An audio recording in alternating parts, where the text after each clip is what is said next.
TSN Plus.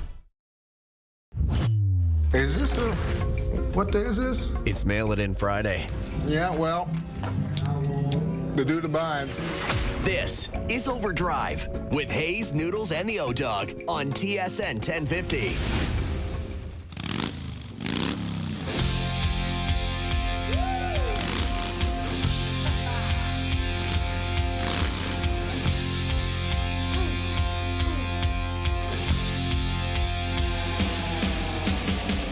Welcome into OverDrive. It is a beautiful Friday afternoon here in Scarborough, Ontario. You're watching on TSN2, on TSN's YouTube channel, listening on TSN 1050, and wherever podcasts are found. I'm Aaron Korolnik, and for Brian Hayes, alongside my friends Dave Feschuk and Jamie Noodles McLennan. Gentlemen, great to be here. How we doing?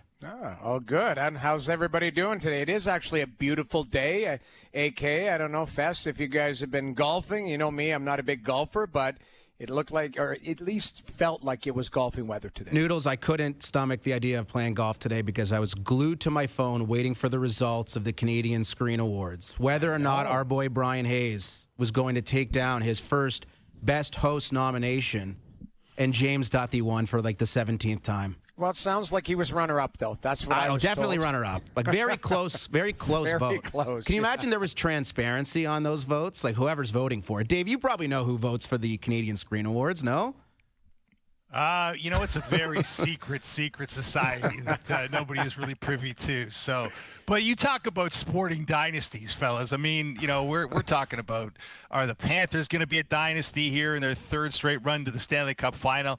Duthie might be the most impressive dynasty in the history of sports. That's a very good point. That's a very good point. Deserving. I mean, his work at Copa America, and you guys know I love James Duthie. You guys know I love Brian Hayes equally, of course.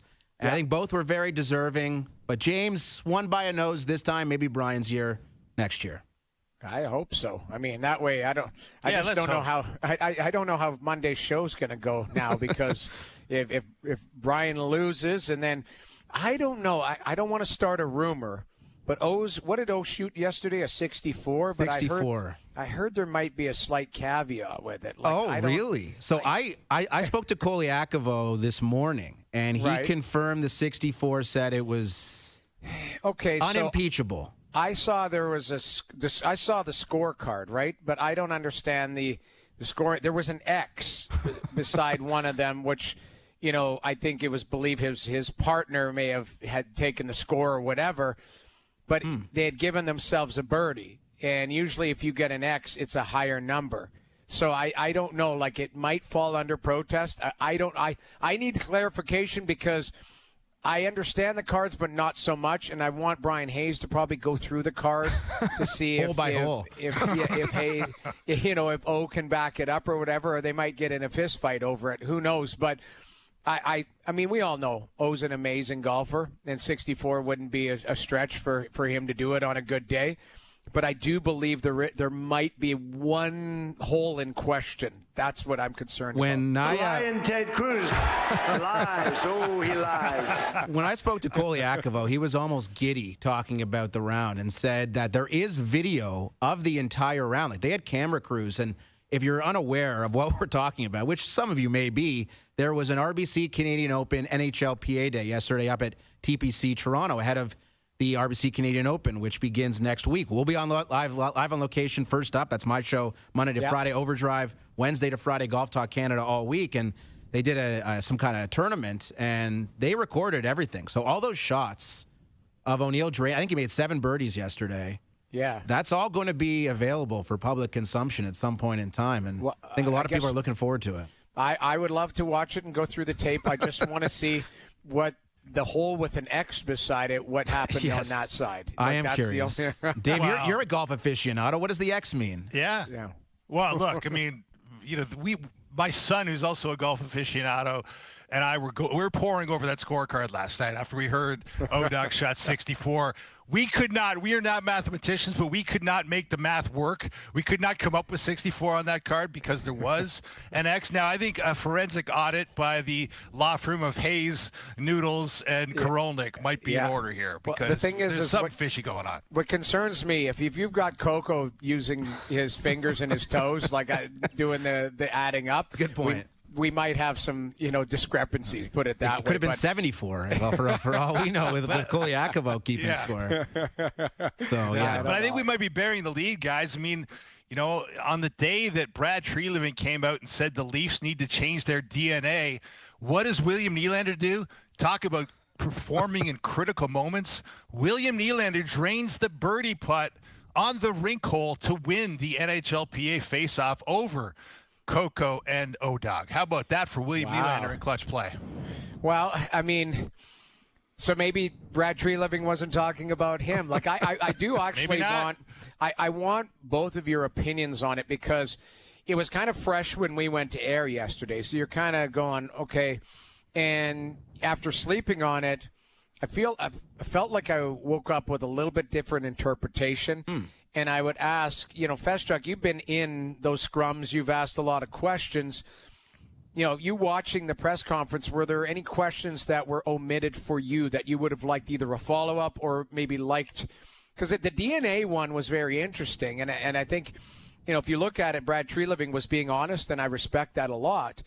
But if there's a follow-up in there going, okay, well, if you're going to change the make or the DNA of the group, is it addition by subtraction? And will we lead to believe if it's Tavares and Marner that aren't signed, is it those two you felt that they didn't have the DNA? Like there was probably a follow-up in there. I don't know if anybody, Dave, if you felt there might have been a question in there, but first of all, I think you're right, Noodles. Like, I wasn't down there, to be fair. And, to be fair to the reporters who were down there, just the format of those season-ending press conferences, it's a relatively controlled environment where it's not like a regular scrum where you can just sort of shout out. You're called upon by the director of media relations there, Steve Keogh, and it's one question per person essentially. You can inject a quick follow-up probably, but Steve keeps it moving pretty good, and it's a limited time frame. So, look, there were questions that were left unanswered, but to be fair, Noodles, like, there were a lot of questions you could have asked that probably wouldn't have gotten much of an answer. Yeah. The one I wanted more clarity on was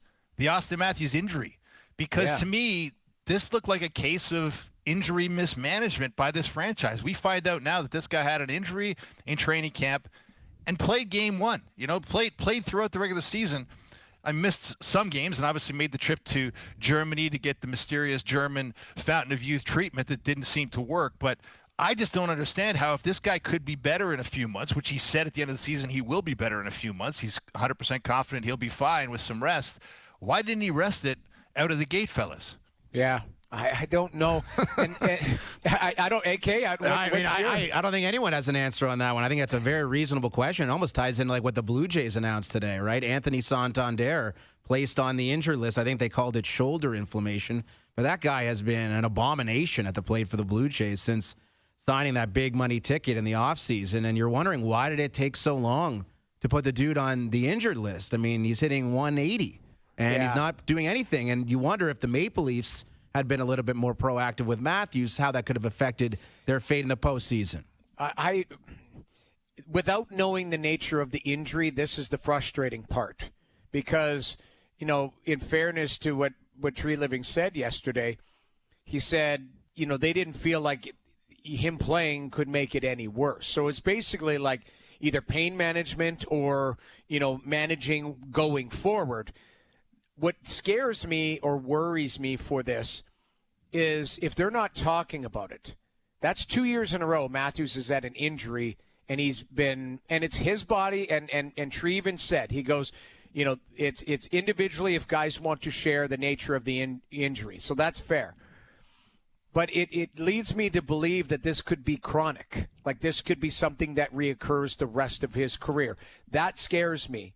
For if you're a Leaf fan in the media, even if you're Austin Matthews in the organization, again, without knowing the nature of the injury, but if they felt comfortable, because they have a great medical staff, If they felt comfortable letting him play right up to Four Nations, into Four Nations, down the stretch into the playoffs, that he wasn't going to get worse, this just leads me to believe, I don't know what is the answer. Is he going to get 2 months of rest or 3 months of rest, start training, and then when he starts to, if it's a shoulder or if it's a wrist or a back or whatever, starts to ramp up his training or gets hit the wrong way or does something in training camp again, are we going to go through this again next year? That's my biggest concern. Totally reasonable concern, and I would say that next year for Austin Matthews, pretty important season because his running mate, Mitch Marner, almost assuredly won't be back with the Toronto Maple Leafs next season. So you could see a world in which Matthew Nyes will be on one side, and who knows who Austin Matthews' right winger. It could be William Nylander, could be a free agent, could be someone they trade for, but Austin Matthews might have to carry a little bit more of the load offensively. Not that he's not capable of doing so. Of course he is. But without Marner there riding shotgun with Matthews, you might see something a little bit different. And I think that's when you talk about the DNA conversation that has been rampant in the city here for the last 24-plus hours. That's going to come in different ways. And a guy like Matthews would be directly affected by that because Marner's gone and they're going to have to find someone to play alongside Matthews. I'm sure there's a long list of players. I think about some of the dudes on one-year deals you might be able to snag. Like the name Patrick Kane was brought up to me today, and I thought, that could be interesting. 1-year deal, wouldn't be overly expensive. You plug him in on the right side next to Matthews. I've heard of worse ideas than that. I kind of think that's what the Leafs are going to be looking at here because whether or not you believe that Sam Bennett's in play, you look at some of the other big-name free agents, the trade targets, a big edition of AK's list coming up at 6:30. I love it. The Toronto targets, whether it be trade or free agency, that I would advocate for the most from 5 to 1. So you're going to want to stick around that for that at 6:30. But, yeah, it's a massive offseason for Toronto. And not only with Matthews getting healthy, probably priority number one, but they got to find someone to play next to him. Well, I agree. And I think if you believed, and I did believe that Brad Treliving and Brendan Shanahan were very close. Keep in mind, Brendan Shanahan brought in Brad Treliving, so they worked closely together. Regardless if you believed in the Shanahan plan or not, Brendan Shanahan is a very smart hockey mind. So you could argue today the Leafs organization is weaker from a resource standpoint than it was a couple days ago because you haven't replaced that brilliant hockey mind. You haven't replaced that. Now, if they just forge ahead, there's lots of smart people there. Shane Doan, Derek Clancy, a lot of people around Brad Treliving. But I will say this, I feel like now he has the freedom to do exactly what he wants to do. And maybe if, what he wanted to do didn't mix with Brendan Shanahan, now there's nobody saying, hey, we want you to keep this guy. We want you to do this. I've always envisioned this core for. It's Brad Treliving's show. So, he gets an opportunity to kind of put a stamp 100% on this team without anybody kind of over his shoulder telling him, what they feel type of thing. Yeah, that's a big point, Noodles. I mean, nobody questions Shanahan's brilliance and intelligence.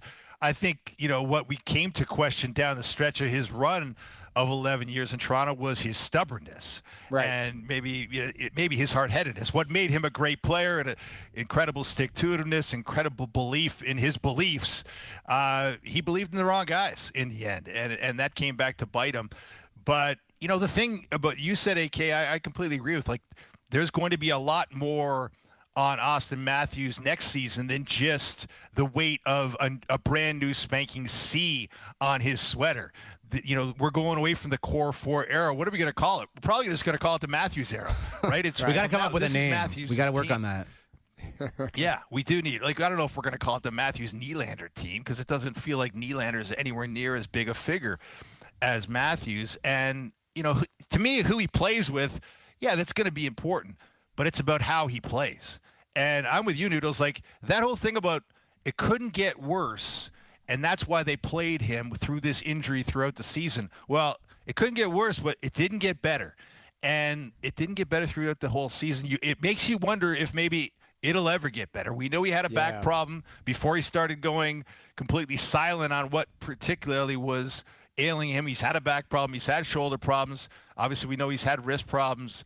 Some of those can be chronic. And back to what you said about the team's DNA and Tree Living's commentary, the thing that fascinates me the most about what Tree said at his availability yesterday is, we need a change in the DNA. But this is reportedly the same guy, and I understand Brendan Shanahan at the time was still in power, that wanted to sign Mitch Marner before the trade deadline. That was only a couple months ago. So I suppose there's two ways to look at it. Number one, he fundamentally altered his perception of Marner as part of the team's DNA, or the other most logical explanation is that Mitch Marner didn't want to come back, and Tree Living just said, well, Marner's already out the door, then we need to change the team's DNA. It's one of the two. Well, and I'll throw in a third there potentially, because John Tavares. So if Mitch Marner signs an extension at the deadline, you could probably suggest that Tavares is not coming back in any way, shape, or form. If you are going to get away from the core four, then you would just really be stuck with, not stuck, you would have three and headed in different direction. I think it's a very refreshing point of view from Brad Tree Living, because a lot of times, listen, Jonas asked him a question, he talked for 5 minutes, and then he even said to Jonas, I don't even know if I answered your question. Yeah. And he kind of chuckled because, Brad's brilliant at speaking and he's very affable. But in the end, the follow-up would be, do you view that some of these guys as can't get it done? Their DNA, they're just not in their DNA to push through at the most important times. And if you affirm that yes, then you could say, well, who are they? Like who did Craig Berube identify, or who did you identify from being behind the curtain that you just can't win with player X or player Y? That's the multi-million-dollar question right now, right? You know who does? Well, that would be if a GM answered that. If a GM answered that, sorry to interrupt, AK, if a GM answered that one, Noodles, I would be shocked. I mean, if he starts listing off guys, we can't win with this guy. There's no freaking way. This guy disappears every time it matters. Yeah. Unlikely to answer. But, the point is, we know the answer. Like, we've seen the fact that the captain, number 34, has never scored a goal in a winner-take-all game. We saw William Nylander do the flyby in a big moment in Game 7. We've seen these guys be irrelevant, while a real championship contender dominates a game in front of them on their own ice while their fans boo. So, it's not really a mystery, right? Exactly. And but what is the mystery, Noodles, to your point? And I think that long answer to Jonas's question kind of gave you some insight into it, is that there is no answer. Like, how do you find clutch guys? How do you find guys who are going to show up?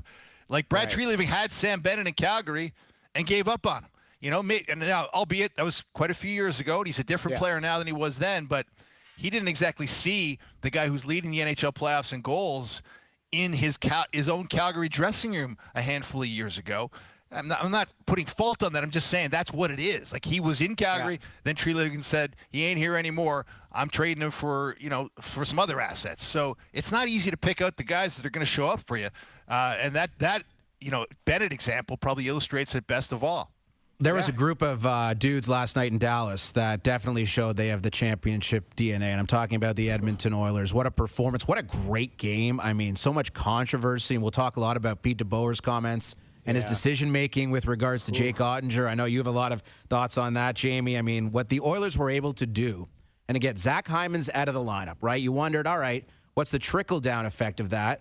Well, the guy who goal, and of course, Connor McDavid does what he did on the fourth goal, which was perhaps the goal of the playoffs. What a great win for Edmonton, man, and setting up just a cup final that will be unreal starting Wednesday night. And both teams playing so well right now. Oh, yeah. And that's there'll be so many storylines coming out of it.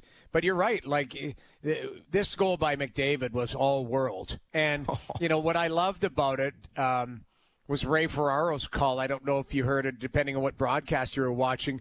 But he was talking at home, and McDavid is coming off the bench, like, fresh. And I give Hintz credit. Like, Hintz caught up to him. It's just McDavid powered through the move.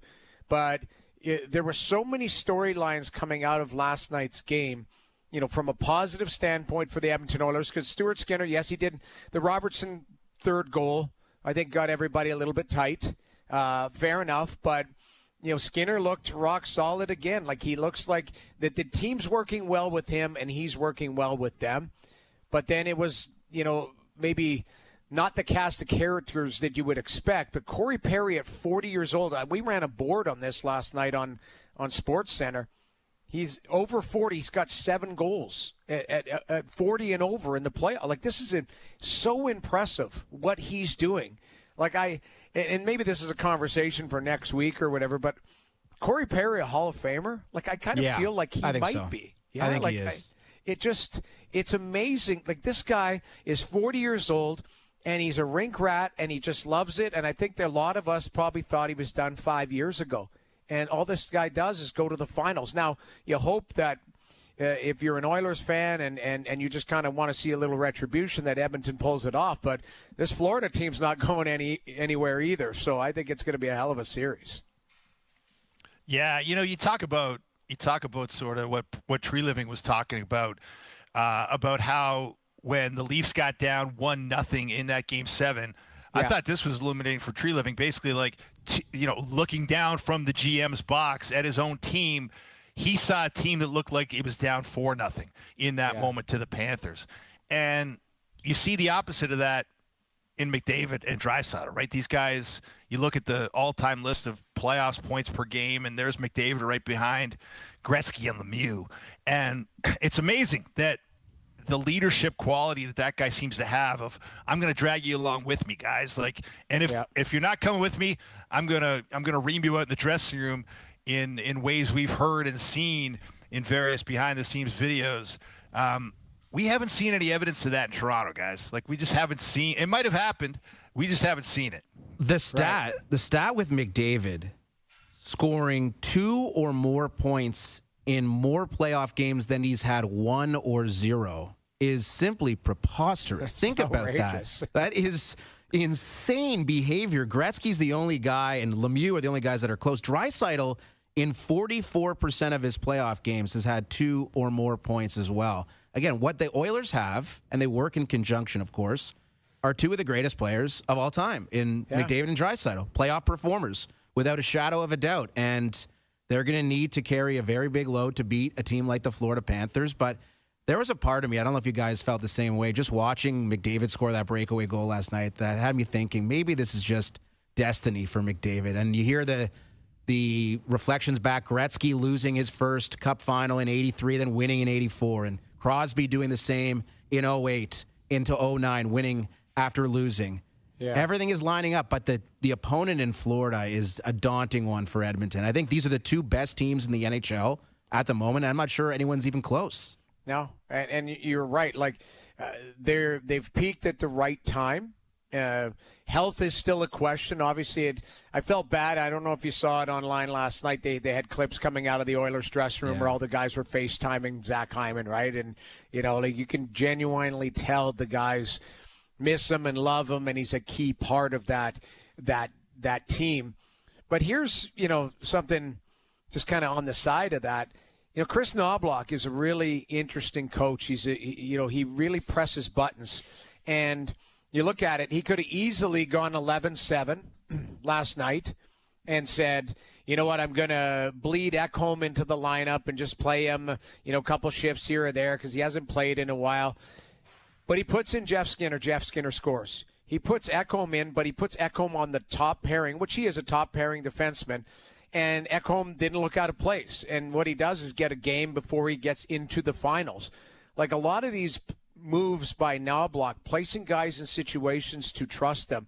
And in Edmonton, it has been kind of next man up. And I thought Arvidsson played really well in the games coming back in. He was very noticeable. He's not a big guy, but, man, he plays hard. And so you look at what Edmonton's done. It could be destiny. McDavid, I think he says and does all the right thing. He looked crabby, like he looked grumpy in his media last night because he's all business. He doesn't care. He doesn't care about anything except winning. Everything else is secondary. But this Florida team's going to have something to say too. So that's the thing. Like, we can all paint this storybook finish, but he has to do the job, and that team has to do the job because this Florida team is no joke either. Yeah, and they pick them on FanDuel between the two teams. So it's minus 110 both sides for Florida Edmonton. I think that is spot on because good luck trying to pick a winner between these two juggernauts going toe-to-toe. Starting Wednesday night, we've got Dustin Nielsen live from Edmonton coming up in about 5 minutes. Looking forward to that. MJ on the show just after 5 o'clock. Keegan Matheson live from the Dome, where the Jays taking on the Oakland/Sacramento/Las Vegas A's. No one knows what they're called, and they did get smashed by Ernie Clement and the Jays last night, 12-0. So some positivity from Blue Jays Nation, which has been desperately in need. Ryan Warsofsky coming up as well, the coach of the Sharks, coach of Team USA at the World Hockey Championship, who won gold just earlier this week. It's hour one of Overdrive here on this Friday afternoon.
Back to Overdrive with Hayes, Noodles, and the O-Dog.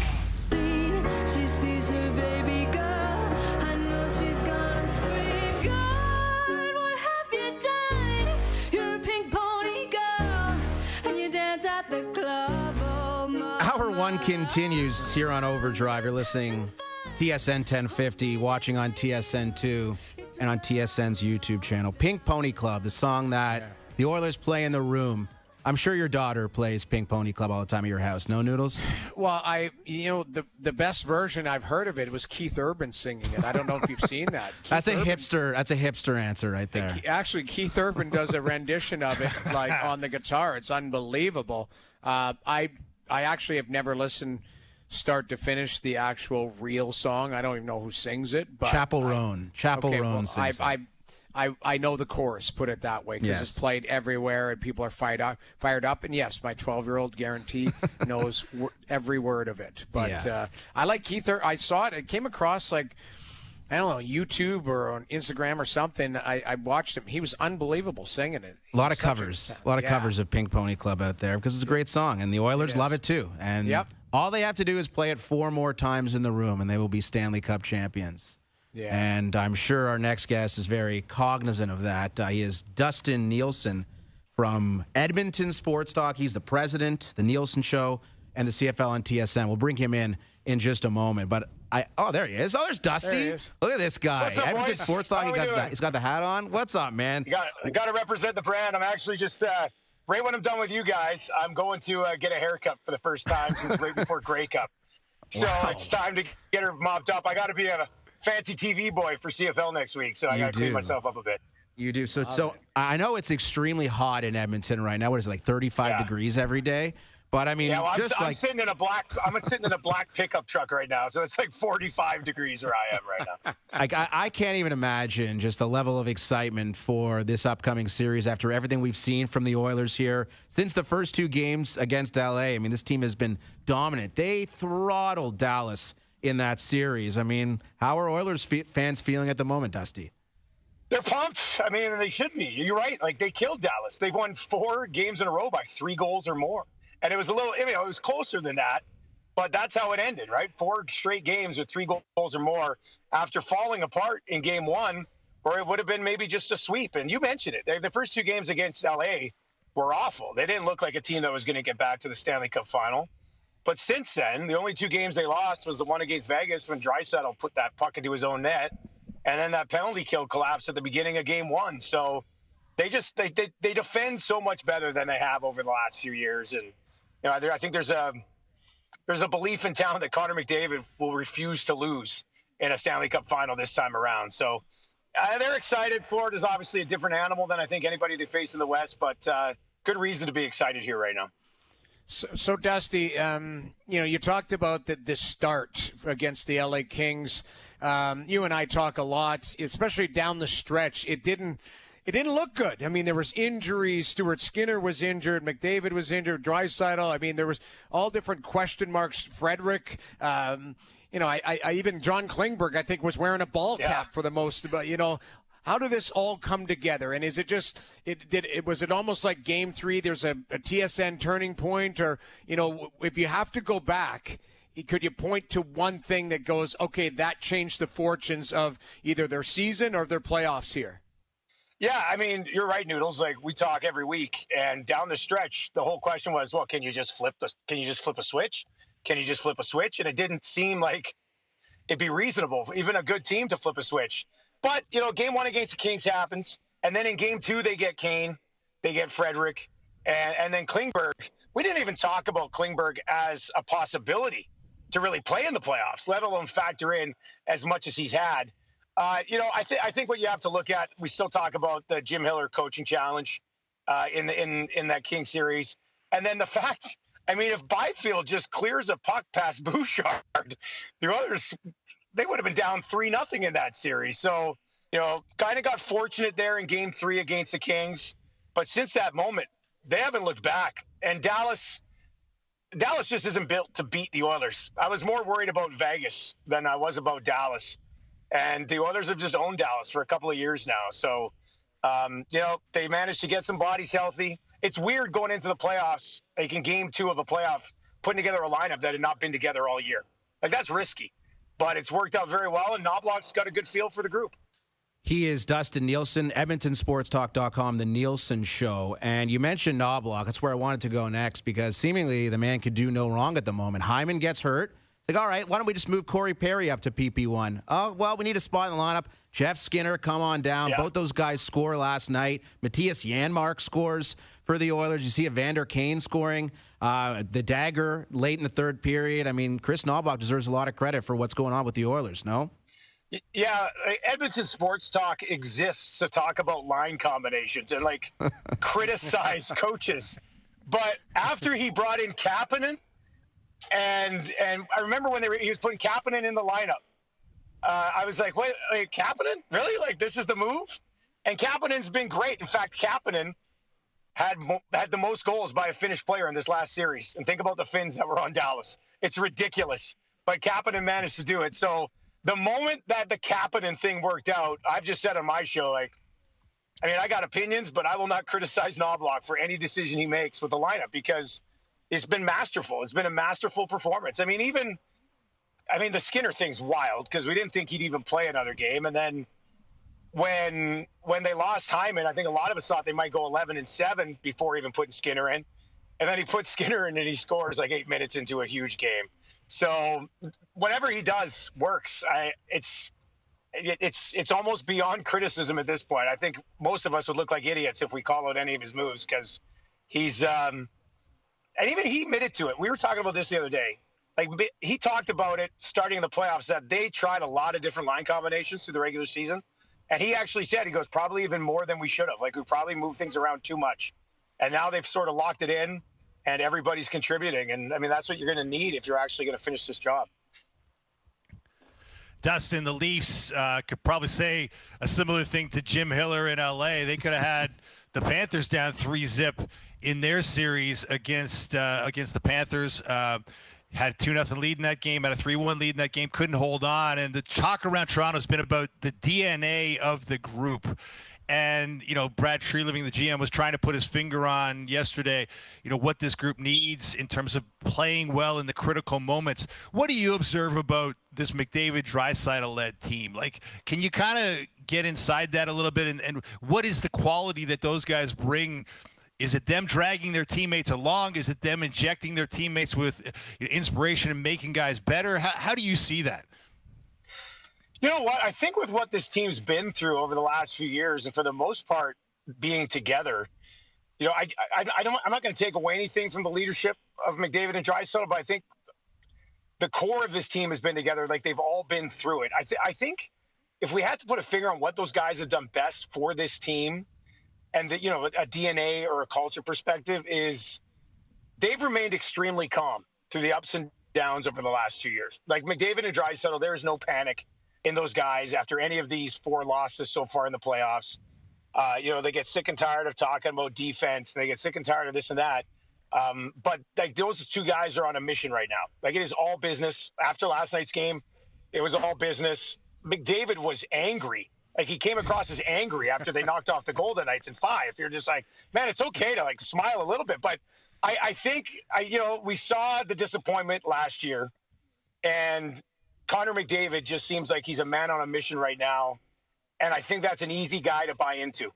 And when he is calm and when he is leading the way, he's been one of the best defensive forwards so far in the playoffs, I think. So when he's doing little things, I just don't know how anybody else in that team can't be like, I'll do what you're doing, because if you're doing it, I think we'll probably win. Looking ahead to Wednesday night when Game 1 goes down from Edmonton, Oilers taking on the Florida Panthers in a rematch of last year. I think this is a really unique situation in that I think you can make a pretty compelling case that both teams are actually better this year than they were last year. Florida adding Marchand and Seth Jones, and Edmonton just looks like a team that's possessed. How would you handicap this one? FanDuel has it as a central pick 'em. How do you pick a winner between these two right now? I mean, I can't. I said it this morning. Like, I can't. I think this is going to be a phenomenal series. Like, it might come down to a bounce here or there, a bad goal here or there. We had somebody this morning on our show that said, Dusty, You know what I'm most excited for? The black arts of Perry and Marchand in a series going head-to-head. I thought, you know what? That's going to be highly entertaining. I simplified it probably too much on our show this morning. But, I mean, to me, if you had to put everything together and find one X factor, come back around to 97. And it's the whole Gretzky loss and then one, Crosby loss and then one. I just don't see Connor McDavid losing a series this year. And that's an okay guy to back in this situation. Florida's an unreal team. I mean, Florida, you're looking at their lineup today and what they've done so far. I know people don't like to hear it in this market, but there's no shame in losing to the Florida Panthers, and there's no shame in losing to the Oilers if it's the Panthers on the other side. Like, this is going to be a hell of a series. But I think, if I have to side one way, it would be with Connor McDavid not losing 2 Stanley Cup finals in a row. Yeah, it makes sense. But you look at it, too. Like, I could simplify it and say it's just really going to come down to the goaltenders. And I don't know if you talked about it, Dusty, but, Darcy Kemper had a Vezina type of season. He allowed 5 goals once all season long, and the Oilers did it like 3 games in a row against him. Aiden Hill, was a Stanley Cup champion, is their number 1, and Vegas is a rock-solid team. They got to Hill. Now they got to Ottinger. That's the biggest thing. That's the X factor for me. If Stuart Skinner, he doesn't have to steal the series, but he can't cost them that. And I look at, that's where the Oilers, they've been so good at getting to top-tier goaltenders, and Bobrovsky might be at the top of the mountain right now, and that's the biggest challenge for them. Yeah, I think you're probably right. I mean, that second line of Bennett and Kachuk and Verhaeghe's kind of insane, too. And that's going to be a tough line to deal with. But, yeah, I think today we were kind of going over some numbers live on our noon hour show. And I actually technically until this morning did not realize the Edmonton Oilers are averaging 4 goals per game in the playoffs. Like, they are averaging 4.08 goals per game in the Stanley Cup playoffs, which now Florida's at 3.88. So both of these teams can score in bunches. Bobrovsky, if it wasn't for Bobrovsky early in that series last year, the Oilers probably win the Stanley Cup. Bobrovsky was outstanding, and they kept at him and eventually got to him. And the joke in town here is if you can get to a game 4 with Stuart Skinner between the pipes, then it's shutdown time because he's the greatest game 4 goalie statistically in the history of the league, which doesn't make any sense. But it is statistically. He's been amazing from games 4 to 7. He really has. So, we were talking about it on the show, and like, depending on who you talk to in town, some people want to try to say it's a wash, but Bobrovsky's Bobrovsky, man. And I think you have to respect him until you can get to him. The Oilers are 3 for 3 in rattling goaltenders, so we'll see if they can do it to Bobrovsky, but he's just a different beast. Can't wait. Next Wednesday night in Edmonton, you guys will be covering it on Edmonton Sports Talk a ton. Probably not a lot of Elks talk these days, Dusty, I imagine, ahead of the CFL season. Preseason game tonight. Yeah. I felt bad. I mean, we're pretty good partners with the Elks, but we couldn't find time for a preseason game this morning. So. That was tough. Trey Ford, Cody Fajardo. What a quarterback duo you have out there in Edmonton. Thanks for doing this, buddy. Enjoy the haircut. Yeah, you know what? I will. It's been a long time. I look forward to it. See you later, boys. All right. That's Dustin Nielsen from Edmonton Sports Talk. Hasn't gotten a haircut since, the Grey Cup, which is in November. It is now almost June. I do a show, and I didn't notice a man bun or anything like that. Like, I maybe he's got it pulled back, or I don't know, because he always, he wears a hat, so seems like he's got a decent salad, but I have no idea if he's got like a long ponytail that he tucks it in or something. I didn't know that. Like, that's a haircut since November. Yeah, that's a long time. You used to have the mullet back in the day, Jamie. I mean, how long? How long between haircuts? I you still do. Glorious hair. Now I'm hanging on by a thread. But like back in the day, I grew when I played for the Florida Panthers. I grew my hair out all one length down to my shoulders. And I thought it was cool. I bought a Cadillac, 1975 Cadillac Eldorado convertible. Had 9 people because it had a rumble seat in the trunk. So you could get 9 people in the car. You just drive it, leave it at the bar, pick it up the next day. It was unbelievable. And I had it custom. It was white, and I had it custom painted. It was called the SS Noodles. It was a boat. It was 22 feet long. It was unbelievable. I couldn't fit it in my garage. I had to keep it at a separate garage because it was so long. But that was my Florida style. And then, I had to grow up and cut my hair, and my hair is falling out. So I mean, now it's a point where you're just hanging on by a thread. But I wish I could have that long locks like a lot of guys have them now. I have so many questions. You drove a car that could carry 9 people in it? Yes, I've got a picture of 9 people in it. Please send it to Joe from the bridge, and we'll show it on. We'll show it on TSN too. I gotta find it. And some other pics that you may have from back in the day. I'm very curious to see what's cooking. It is hour 1 of Overdrive here on this Friday afternoon. Korolnik, McLennan, Feschuk, TSN 2, TSN 1050, TSN's YouTube channel.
Now, back to Overdrive with Hayes, Noodles, and the O-Dog.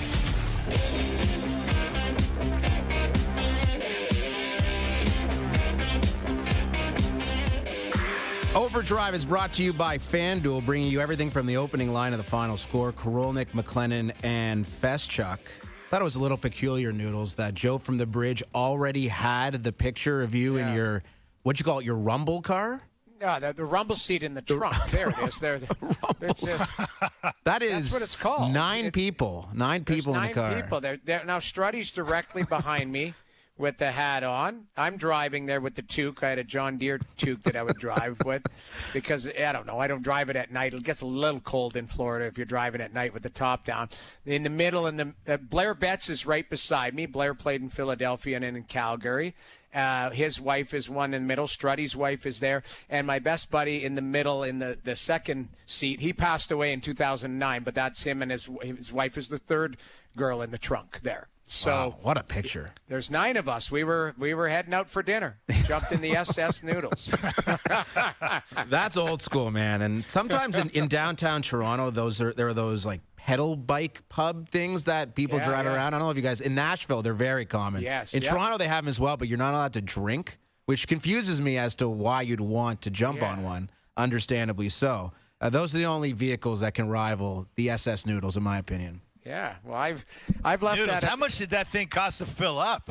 Oh, I don't know. Nowadays, who knows? It would be, I'd have to take a mortgage out. But, yeah, I've had a few incidents in it. One time we were driving. It was myself, Greg Campbell, Jay Bomeister, and Stephen Weiss.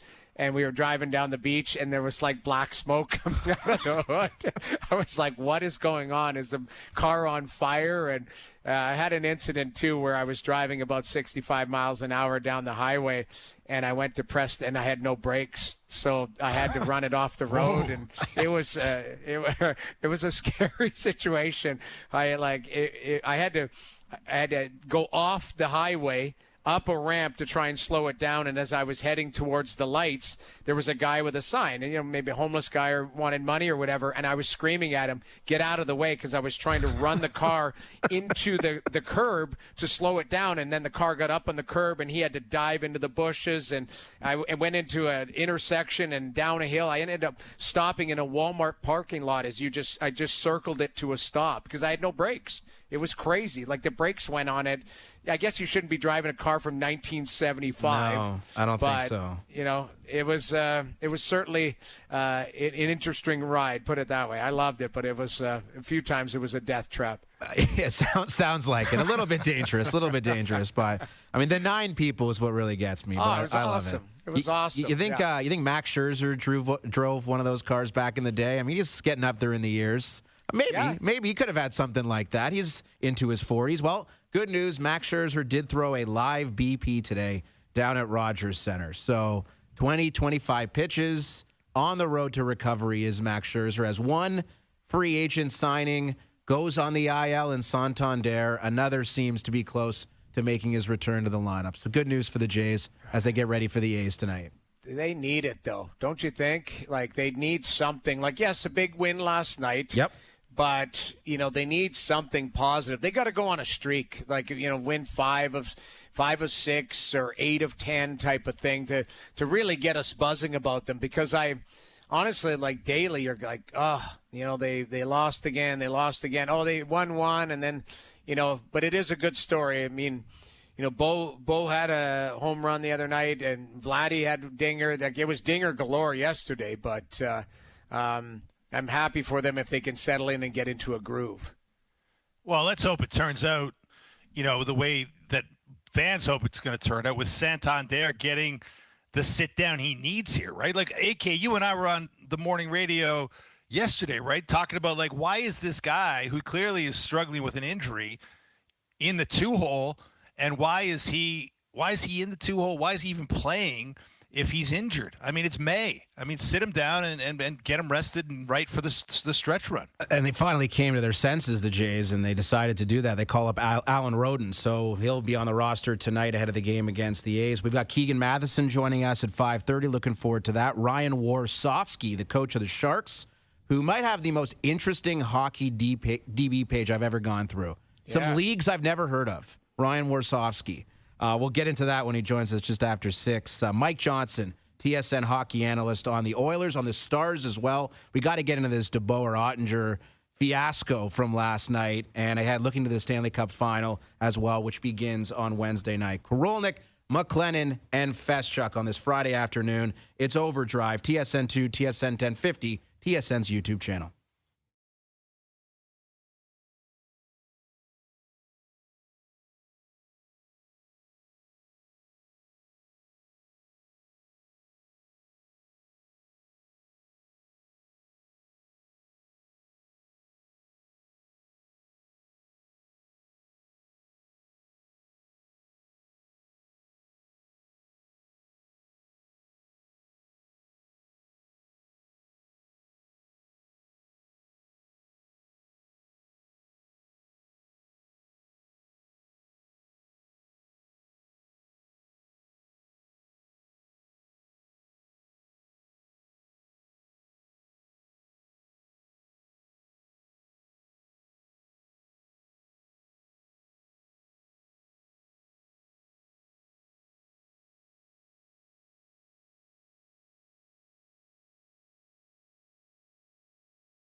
It's Mail It In Friday. The plant called and said if you don't come in tomorrow, don't bother coming in Monday. Woohoo! 4-day weekend.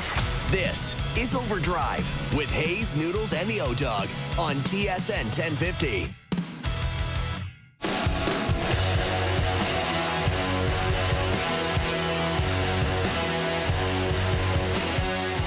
This is hour 2 of OverDrive. Aaron Karolnik in for Canadian Screen Award runner-up Brian Hayes. He'll be back on Monday. Feschuk's here. Jamie Noodles McLennan is here as well. It's Mail-In in Friday, brought to you by Boston Pizza, Canada's favorite sports bar. This playoff season, Boston Pizza is planning the parade and has a new all-star playoffs menu for you to enjoy. Pizza, pints, and puck drop. Visit your local Boston Pizza today. When it comes to planning the parade, I'm sure the Oilers are looking to do just that. 4 wins away from a Stanley Cup. And we haven't talked about the other side of what happened last night. The Dallas Stars, who were, again, just thoroughly outplayed by Edmonton in the last 4 games of that series. And it got ugly early. Dallas pulls Jake Ottinger, a guy who they signed to an 8-year deal not long ago. They bring in Casey DeSmith. And after the game, Pete DeBoer, the coach of the Stars, asked about Ottinger, and here's what he said.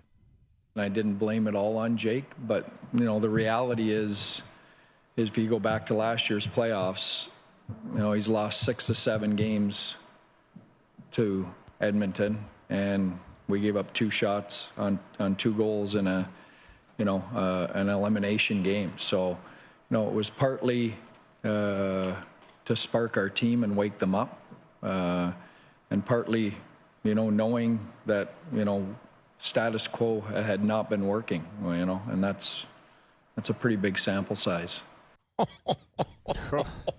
Noodles, your thoughts? I didn't like it. I mean, let's just, there's so much to unpack here. You talked about leading into the conversation, the extension, Ottinger. So this is your guy. This is your number 1 guy. The organization is committed term and huge money to him. And in his defense, Ottinger has been a number 1 goaltender in the league, like a top-tier guy, not, a second-tier guy. He's shown that he can be a 1. So he's not wrong, the sample size, all of that. But what I would have liked to seen is no problem. You want to pull him to try and jar the momentum? No problem. Pull him and yell at the team, just like he's doing right now, if you're watching it on TSN2. But put him back in. Pull him for 2 shifts. Say, Jake, come out. You're embarrassing this guy. And then you go to Jake. You're embarrassing yourself. Get back in there and slam the door shut. Because what pisses me off about it is he yelled at everybody on that team, but they got an opportunity to respond. They got an opportunity to skate harder, to try and get back into the game. He sat there with a ball cap right beside Ray Ferraro. Yeah. So there was nothing he could do. There was nothing, like no going, okay, I'll show you, coach. Give me. He never got that opportunity. And to me, a quick pull. Listen, I played for Mike Keenan. I worked with him. I was on his coaching staff. So I know the psyche around the goalie pull. Sometimes it's not the goalie's fault. Sometimes it is. Sometimes it's a combination of both, like we saw last night. But if you're going to pull him that quick, put him back in, because it's Casey DeSmith. Exactly.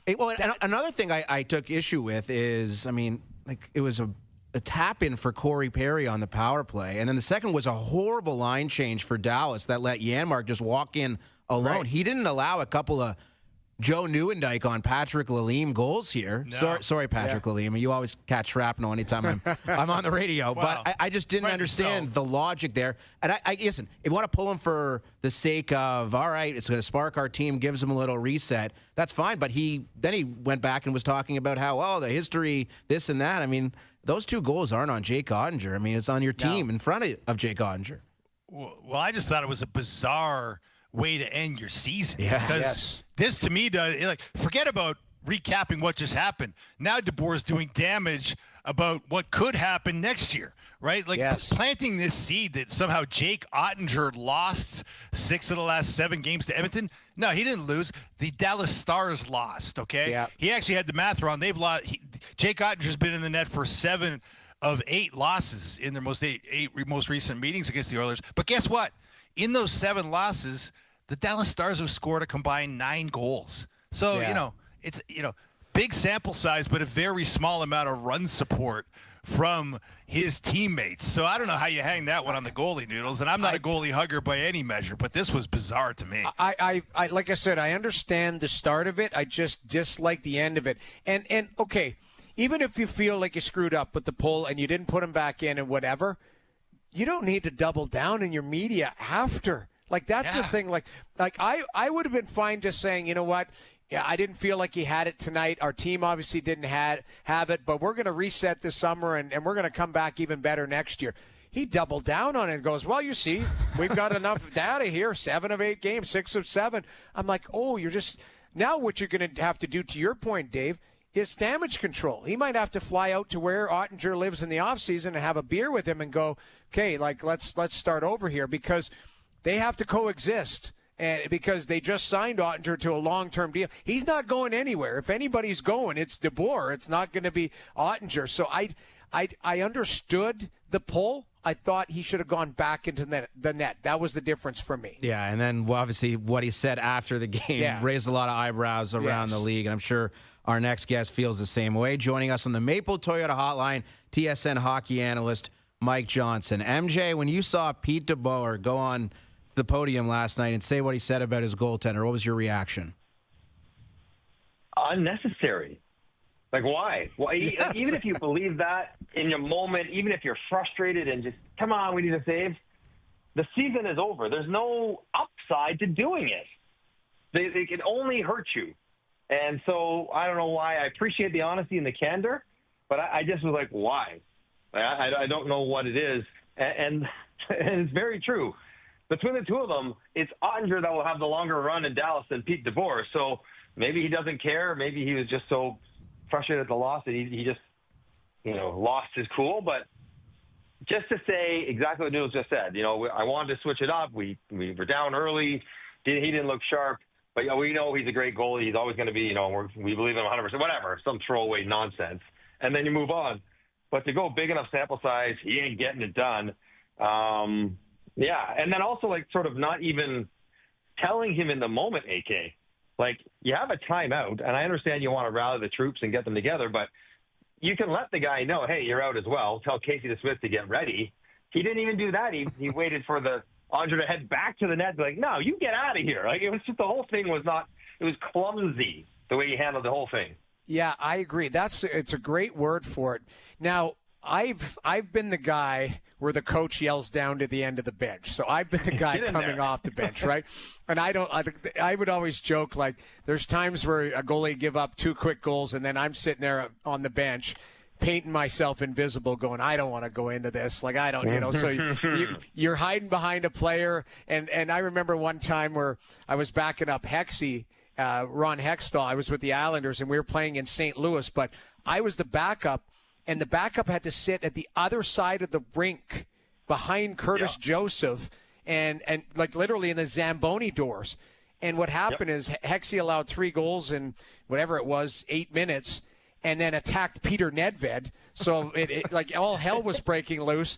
And so I'm sitting there and I can see Al Arbor waving to me, get the hell in there. So the doors fly open. I skate by Cujo and Cujo goes, good luck, kid. So I'm telling firsthand, I've been the guy. So I would argue what happened is he calls the timeout. He looks at DeSmith and goes, you're going in. So DeSmith might have gone down to get his gear, but he didn't tell Jake until after he yelled at everybody. And so Ottinger had no idea he was pulled. So you're right. It was a clumsy move where he could have said, I think what he was doing is he probably told DeSmith, you're going in. DeSmith, he would have thought was on the ice already, heading into the net. But he wasn't. And so that's where confusion was. He's like, Jake, get back here. You're out. This guy's in. It was just clumsy. And then, like you said, MJ, no reason to double down after the game when everything's over. What positive could come out of that? Where do you go from here, MJ? You're not going to light a fire. He's not going to train hard and come back with a chip on his shoulder. All he's going to do is get pissed off at his coach and think that his coach doesn't believe in him in the biggest moments, which may in fact be true.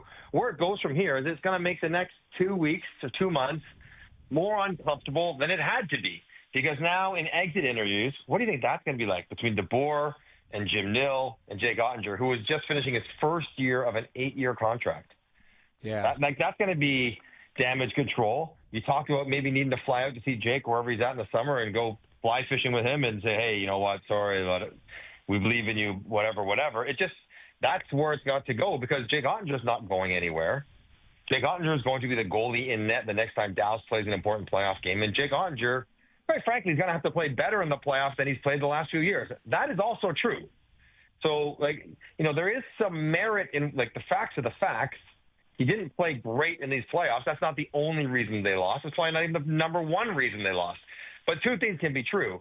He hasn't been great. He just didn't have to say that out loud. So where does it go? Probably just clean up duty, and then, Andre will put it behind him and maybe just go back to work and keep playing. But the other part about this, and I've never thought about this, but I was reading about it the last few days, and I've always sort of subscribed to the idea that sometimes, even with the goalies, it's not necessarily his fault, Noodles, you pull him anyways to send a message to the team. Yep. And it's not about Noodles. It's about you idiots. You're the ones who are playing terrible. I'm not going to do that to our starter.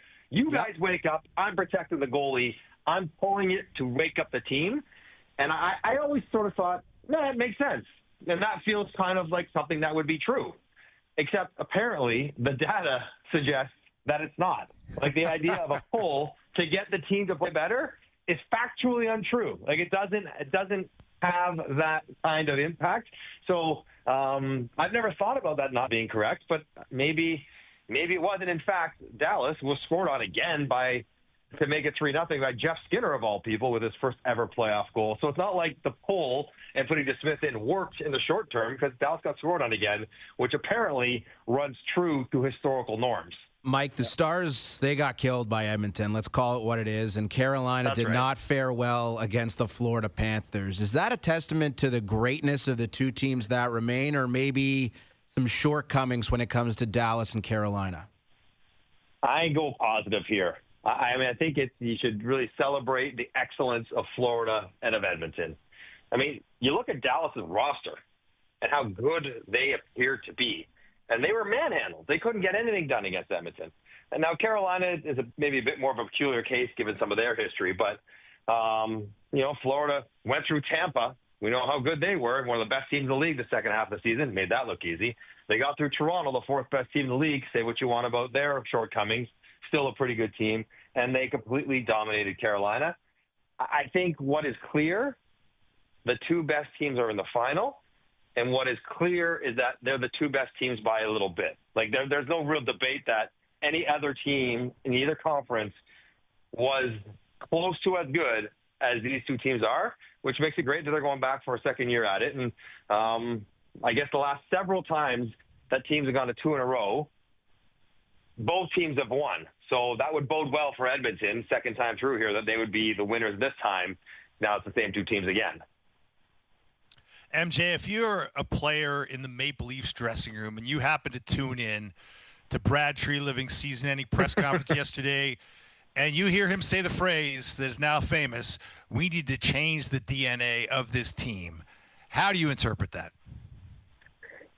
I don't think this is some mystical phrase that's hard to figure. I think it's pretty clear that the personality of the team has to change, and that can happen one of two ways: with new players, and that would certainly get my attention if I'm one of the guys who's a free agent, or if I'm one of the guys that might be a bubble player that could trade, because they want to bring in new players that have a different personality than the players leaving. So that is clear, and that is clear what they're going to try to do. The other part about it is that perhaps the players that are returning need to adjust their game a little bit. Now, it's hard to change your DNA because that's at the very root of who you are, but perhaps you have to bring a different approach to how you think you need to play hockey if you want to do it for the Toronto Maple Leafs going forward. And I think that's it. And if I'm Yarncroke or if I'm Nick Robertson, my antenna's going off oh boy, there's Marner, there's Tavares, but the players like us, that feels like he's talking about changing us as well. And if I'm a player that is, if I'm Morgan Riley and I want to stay, maybe I got to think about that. If I'm Austin Matthews and I want to lead this team going forward, I got to think about adding different elements to my game, different personality as well. I interpret it that way, and I think it's pretty clear. That's what he was intending to say. So, with who doesn't come back, it would be pretty evident of who he felt that they couldn't win with in this particular mix. Well, there is also the logistically who's harder to move, right? Yes. So it's not. So there is the idea, like, well, I may not want that guy back, but I can't get him out of here, so he's going to be back. But yes, sort of the changes we'll say, like. But I also think some of it, and we've talked about it at length, right? Yeah. Those 4 forwards, they're all sort of wired similarly. Yep. They're all sort of like the way they carry themselves, quiet, professional, just do their job, do their thing, don't really react emotionally, don't lash out physically. And maybe it's not so much that these 2 guys need to be changed, just 2 of them need to be changed, and there happens to be 2 that are unrestricted free agents, so it's those 2. I don't know if it's necessarily specifically those players, but some percentage of the group of them have to go. So, Mike, let me put you in Brad Treliving's shoes. Mitch Marner walks on July 1st. His agent, Darren Ferris, also represents Sam Bennett, who comes to you and says, okay, Mitch is gone. Sam will come to Toronto, 7 years, $10 million per. Do you accept the terms? Do we lose Mike? Oh. I think he hung up on you. Yeah. Put the Jeopardy song on or whatever. So I don't think he's worth that much. I think he's going to get that much, and I think that's an overpay. But if you're of the mind that if your window is essentially like, 2 or 3 years with Austin Matthews, then maybe you got to do it. Like, you got to roll the dice and accept the fact that it's, it may not be maybe $1 million more than he's worth, or maybe $2 million more than he's worth. But there's just so few players like him out there, and given the specific needs of the Leafs team in this moment, you're going to have to pay a premium for the player that fits it. I wouldn't want to pay him $10 million. I would not. If I was a different team, it'd be an easier answer. I'm like, no, you're not worth that. But the Leafs are specifically in the market for exactly what he does, and so you're going to live with a 50-point player for the regular season making $10 million. As I said before, I got more 50-point seasons than Sam Bennett. I do.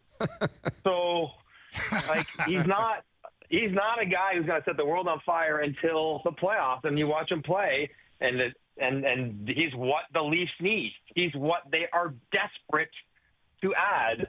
So I guess I'm talking myself into it. I'm probably going to say yes. I probably would have to do it. Wow. Hey, don't be so hard on yourself, MJ. I mean, it's not like comparing you to Sam Bennett. You're not exactly chopped liver, pal. I mean, like. Well, no one offered me $10 million. I'll tell you that much for sure. Yeah, but fair enough. Different times, yeah, MJ. Sadly. But when you talk about that, okay, so we're talking about this Connor McDavid refuse to lose stare, and you just can't imagine this guy not winning the Stanley Cup. You talk about the Sam Bennett playoff kind of elevation of his game. These guys have that DNA we're talking about. But in your experience on benches, watching this league as closely as you do, is there any evidence that it's possible to change your DNA, to actually to become something you haven't been? I mean, yeah. Yeah, I think there's absolutely evidence of growth and maturity and experience and learning lessons and applying those lessons and being better. Now, could a player like me ever play the game like Sam Bennett? No. It's just not in me to do it. But there are elements you could add. And then I think there's also, and I think maybe this is some of the Toronto stuff, is that there are players you can follow that help you stretch the boundaries of what you can usually do, if that makes sense. And I think, Matt Sundin was that kind of guy. Steve Thomas, not a Hall of Fame player, was that kind of player. You would want to follow what they were doing, and they would take you to a spot that you would maybe not have gotten to by yourself. And that's also what Sam Bennett brings for you. That's what Brad Marchand does to your group. They pull you a little bit out of your comfort zone as a player as well, as you try to take yourself there, and it ends up in a better kind of player for this kind of game. So I think there can be growth, there can be change, and it can be different for players year after year. TSN hockey analyst Mike Johnson, our guest. Hour 2 of Overdrive continues. Brad Treliving also talked about John Tavares, and his tone discussing the player was a lot different than the player's tone discussing the team. Very, very different. Tavares was talking about how he had conversations with Treliving, with Berube about a contract. He felt good about it. Meanwhile, Treliving was kind of like, we'll see. We'll see how it goes. Does that mean anything to you, what Tree said yesterday, Mike? Or is it perhaps just negotiating through the media? I don't think he's negotiating in the sense of, I'm going to try to save some money on John Tavares. I think he is allowing himself the flexibility of going either direction. Like what Tavares was saying was, was making it very clear, I want to come back, and they largely have liked what they've done, like I've done here, and they like me. That's probably true. And what Trey Levin was saying is like, we're not sure what we're going to do. Depends on who's available. Depends on what else we need. We might need that $5 million to add a different player in a different way. And that's got to be, John Tavares. Like, I think he's just giving himself options by not saying, yes, we really want him back and we'll figure out a way to do it. He's just leaving all options on the table when Tavares really has his first option being Toronto. And do you think we've talked about it at length, and it's going to be speculation right up to free agency, but probably even up to the draft before it. But do you think you'd be active in the trade market too? Where I keep going, MJ. I think we're all talking about free agents. He might have something cooking way before then at the draft where he acquires somebody that we're not thinking of as far as maybe, being available, or you being able to get him. And if I'm the Leafs fans, I am way more intrigued about what that would look like than what the free agent. I mean, the free agent market, there's like three of them. They all play for Florida. Maybe you'd want Ekblad. You for sure would want Marchand. You for sure would want Bennett. You're wanting Granlund. The second leading point getter amongst UFA players is Matt Duchene. You're going to want Brock Nelson. All good players, for sure, but that's not going to solve what Toronto needs. You might as well just bring Tavares back. So, yes, I think they absolutely have to explore the trade market. I don't know what they have to trade, Noodles. We've talked about this. Not a lot of draft capital, not a lot of young prospects. Ethan Cowan has to play in the NHL next year, so they're not going to trade him away. But and the Morgan Riley thing is absolutely part of that conversation. I don't think Morgan Riley is some untradeable asset. I don't think he's a guy that you're going to have to pay to have someone take him off his hands, even with his contract, given where the cap is going. I think that is, part of the summer conversation, what may or may not happen. But the trade market would be made way more interesting and could be way more impactful, way more affordable financially than what the UFA market might bear. Well, Mike, Wednesday night, Game 1 Cup final in Edmonton. Panthers at Oilers. Who you got? Well, if you rewind our season preview show. Oh. Yeah, I was going to bring that up, MJ. All of a sudden, you've resurrected your call, right? Noodles, don't worry about the 4 flicks in the middle of the season. Let's just go back to the beginning of the year, and I'm going to stick with the tape, which clearly shows me picking Edmonton to get back there and win the Stanley Cup. And, yes, I went away from Edmonton at the start of the playoffs. And, yes, I am back on Edmonton into the finals. I think the way they're playing is excellent, obviously. I think the way that their depth is scoring all of a sudden is a significant difference from teams in the past. I think having home ice really matters. I think Leon Draisaitl seemingly healthy. He'll knock on wood, but we've seen him play with some sort of back injury last year and a busted up ankle a couple of years ago. He doesn't have those kind of ailments. Yes, Hyman hurts, but I think it's going to be a good series, and Florida doesn't care about being on the road, but I think Edmonton has it. As long as Stu Skinner doesn't have more than one off game, I'm almost willing to give him one, Noodles, but he can't have more than one because I think Florida's too good if you're going to spot him a couple games. Can't wait. I can't wait for this series. It's going to be incredible. And I honestly think that picking either team in less than 7 games is just disrespectful because of the quality that Florida and Edmonton have demonstrated here for a long time. It's going to be sensational in Edmonton on Wednesday night, as was this radio appearance. Thank you, Mike. Have a great weekend. All right, guys. Have a good weekend. All right, that's Mike Johnson, who joined us on the Maple Toyota hotline. Drive the built-in Canada fuel-efficient, fun-to-drive Toyota RAV4, gas or hybrid models available. Visit mapletoyota.com. Our friends at FanDuel listing this series as a essential pick'em. So good luck trying to figure it out. Are you guys with me with this whole anything less than a 7-game series? I mean, how could it not be with the quality of these two teams the way they're both playing right now? I could see it going the distance. My worry is, and I don't know how you feel about it, Dave, but my worry is everything we always build up, it never gets there, right? Like this, and I don't know what could happen. I don't know if one team just runs out of gas or whatever, but I do. If I'm predicting right now, it's a coin flip in Game 7. That's what I keep thinking to myself. Coin flip Game 7. Yeah, I'm with you, Noodles. I mean, I think it's going to be a long series. It would be kind of almost freakish if it wrapped up really quickly. Although, look, I mean, we saw it, with both these teams. Both of these teams could have been down 3-0 in previous rounds, right? That's the way the NHL is. Of course, it says something about both these teams that they didn't go down 3-0, that they found a way to persevere through those really close calls and, get on the right side of those series and end up winning them. But man, there's just a refuse to lose aspect of both these teams that I'm with you, AK. It does kind of speak to a 7-gamer coming up.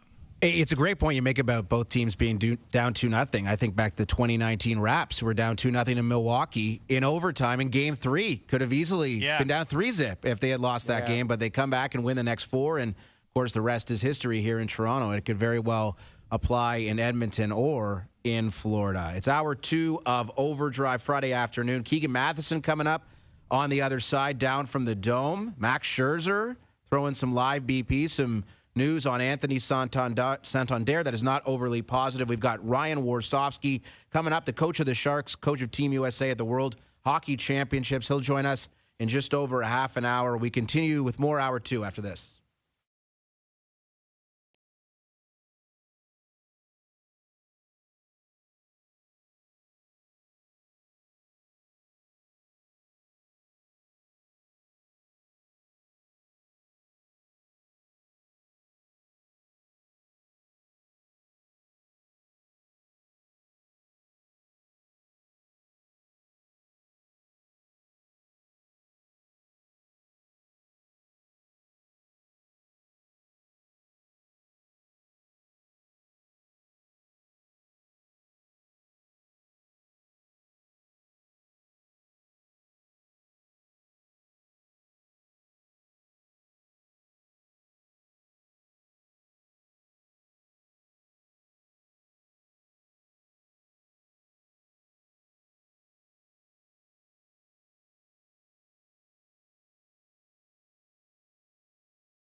Back to Overdrive with Hayes, Noodles, and the O-Dog.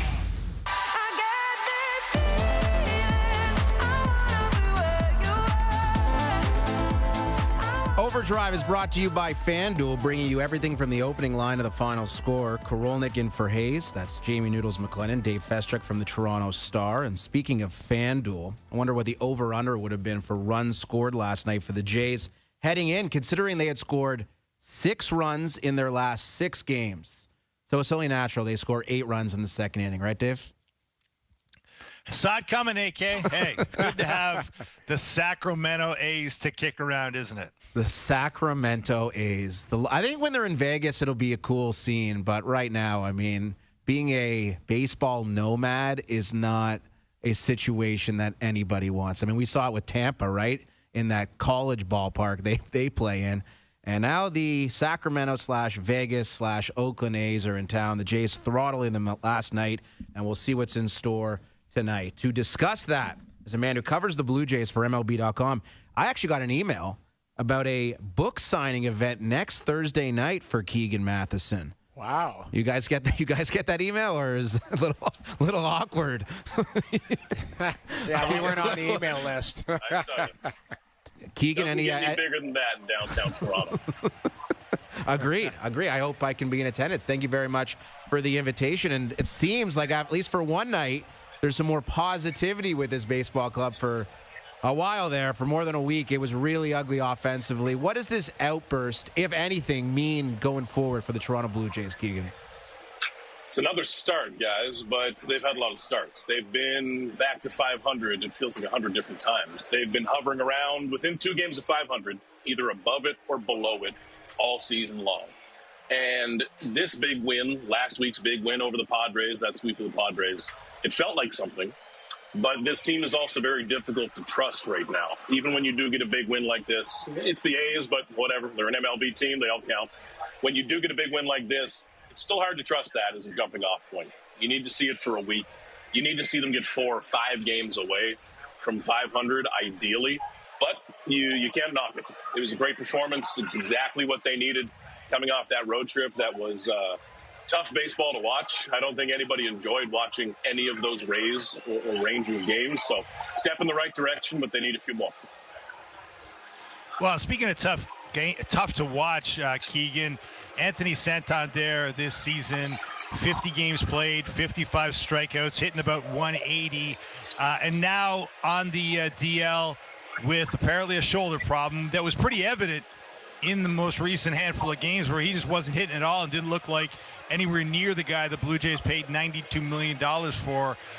What do you make of this development? And could this be a step in the right direction to get this guy healthy so that he can be the guy that they paid for? Long time coming, guys. This has been a few weeks of this. First it was the shoulder, then it was the hip, now it's the shoulder again. And like you mentioned, Dave, he was not comfortable on the field. You could watch him just moving around the box, stepping out of the box. When he was in the field, he didn't look healthy, didn't look comfortable. And what worried me more recently was that when we talked to Santander, he said, hey, listen, the positive to this is that I can kind of tone my swing down a bit and look for more contact, get rid of those big swings. The big swings are why they paid you.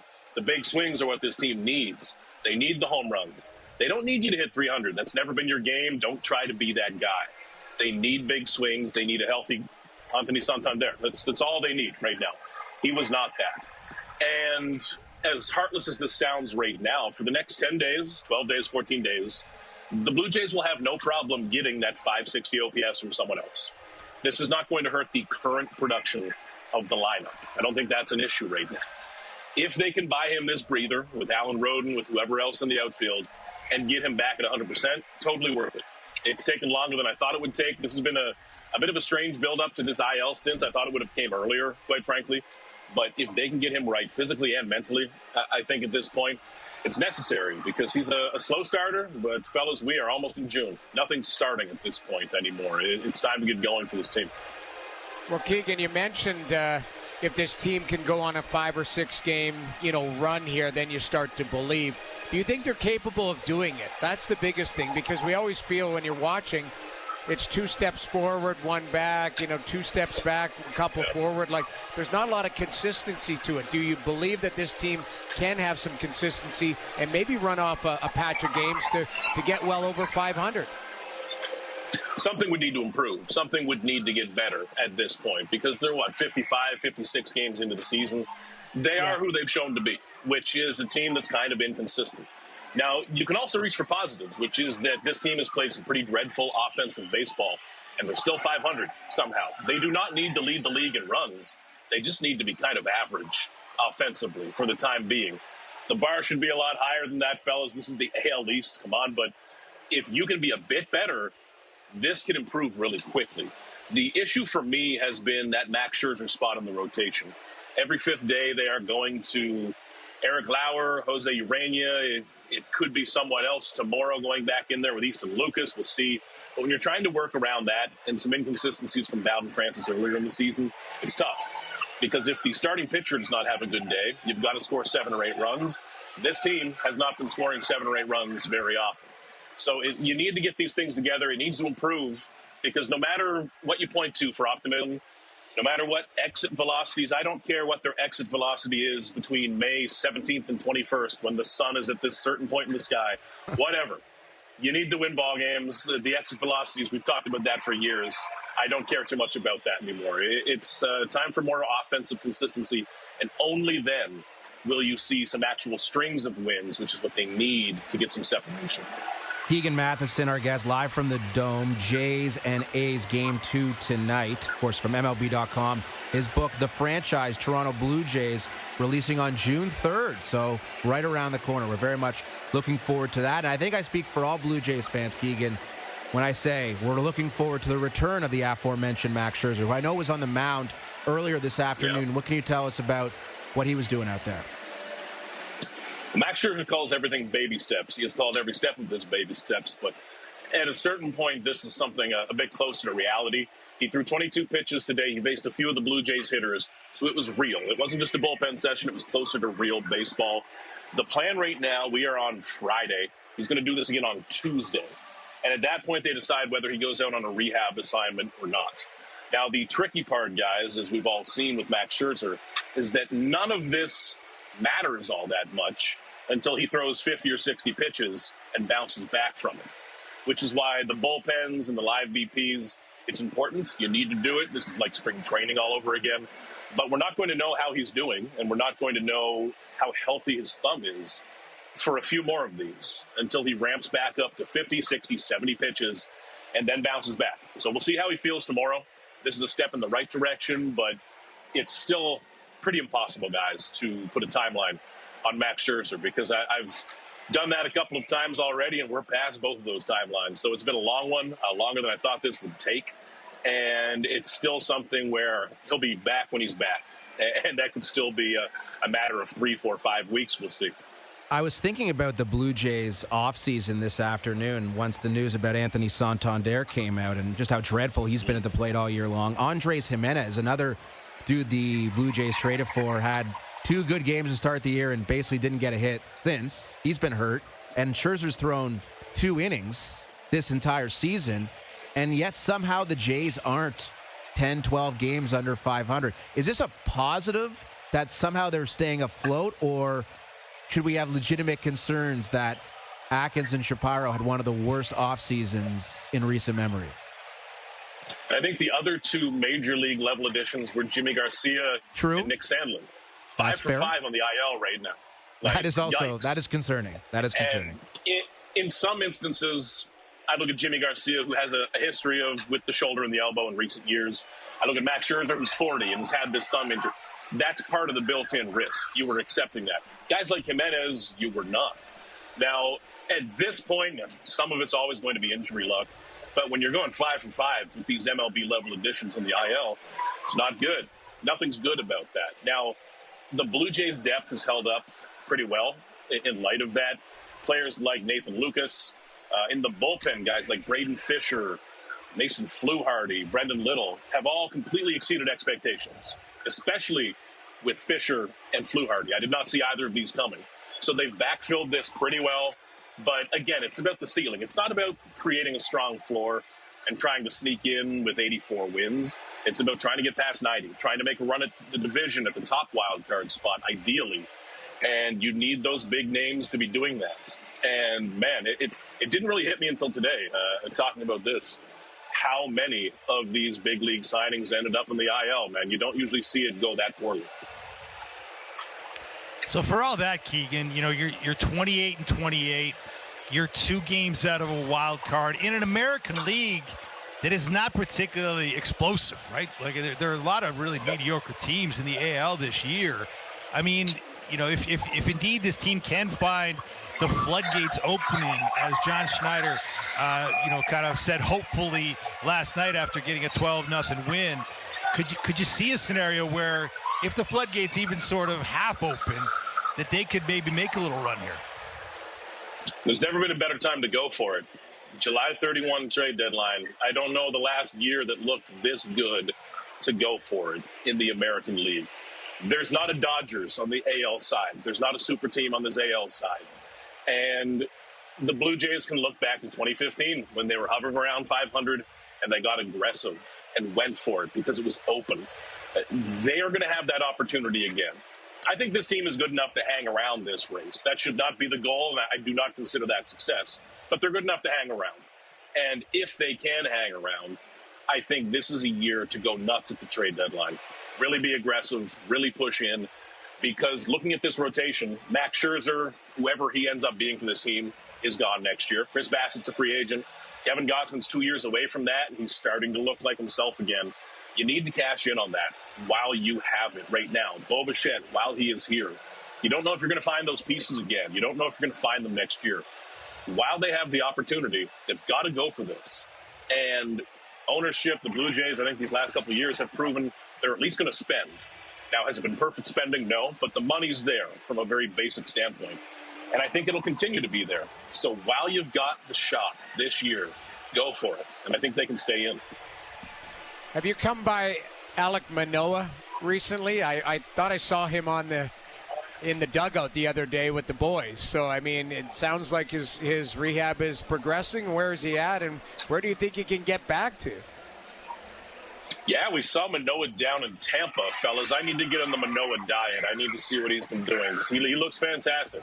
Looks good down there, and he's starting to ramp up and throw bullpens. At this point in his Tommy John recovery, he's probably, let's say, 2.5 months away from being back in games here at this level. Everything's going well so far. Most Tommy John rehabs are pretty standardized now at this point. But the model for him, guys, is Hyun-Jin Ryu a couple of years ago. Now, ironically, Ryu returned to the rotation in time to take Manoah's spot then. But if Manoah can return down the stretch for those last 2 months, those last 6 weeks, he does not need to be the savior. And you have to go back a few years to see him being a useful MLB pitcher. You do. But he can be depth. He can be an option. So the Blue Jays can get away from this revolving door of long relievers, minor league starters that they're kind of leaning on here lately. And, man, if there's anyone who's going to embrace the comeback story, heroic comeback, it's going to be Manoah. Man, he'll build that up. He'll nail it, I think. But that could be a good one. I think August 1. Keep August 1 in mind as a kind of rough date for Manoah. Keegan, thanks so much for the time today. Can you confirm that your book launch event will be open bar next week? Anywhere I am is an open bar, baby. All right. My kind of book launch. That's what I'm talking about. Thanks, buddy. You got it, guys. Take care.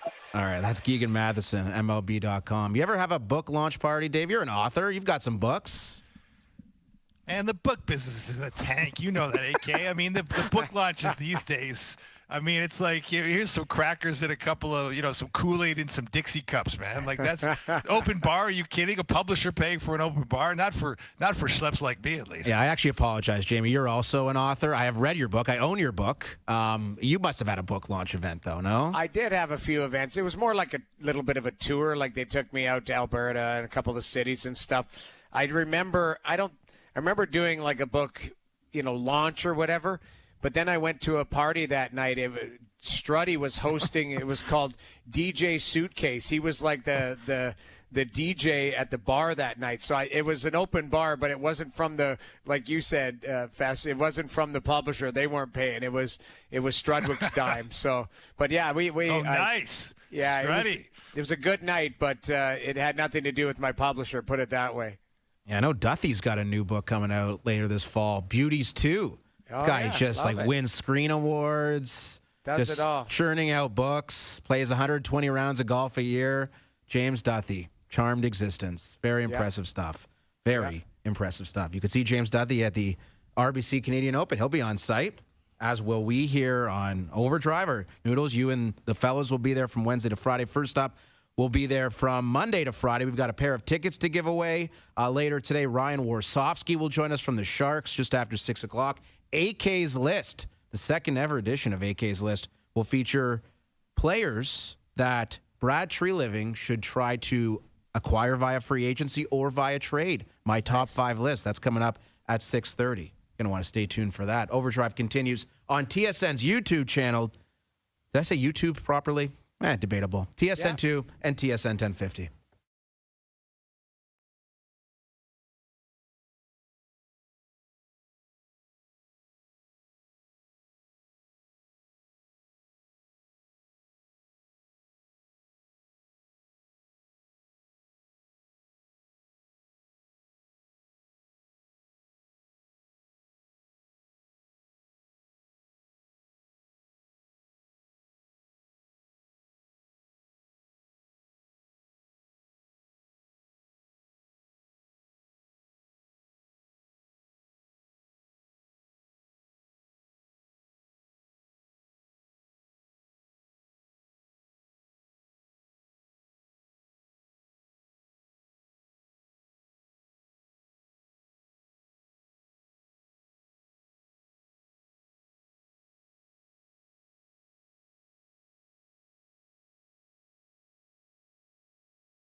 Now, back to Overdrive with Hayes, Noodles, and the O-Dog.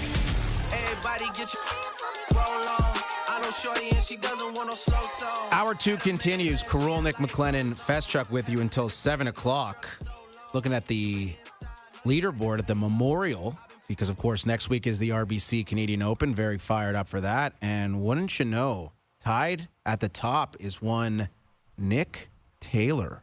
Nice. 7 under par, tied with Ben Griffin, who's actually become one of the best players on the PGA Tour. We remember when Nick Taylor won the RBC Canadian Open at Oakdale, that playoff with Tommy Fleetwood. The putter toss was 72 feet, Dave. That was one of the most incredible moments I can recall in sports, and looks like he's in fine form. That's good news for him and good news for everybody who's heading down to TPC Toronto at Osprey Valley next week.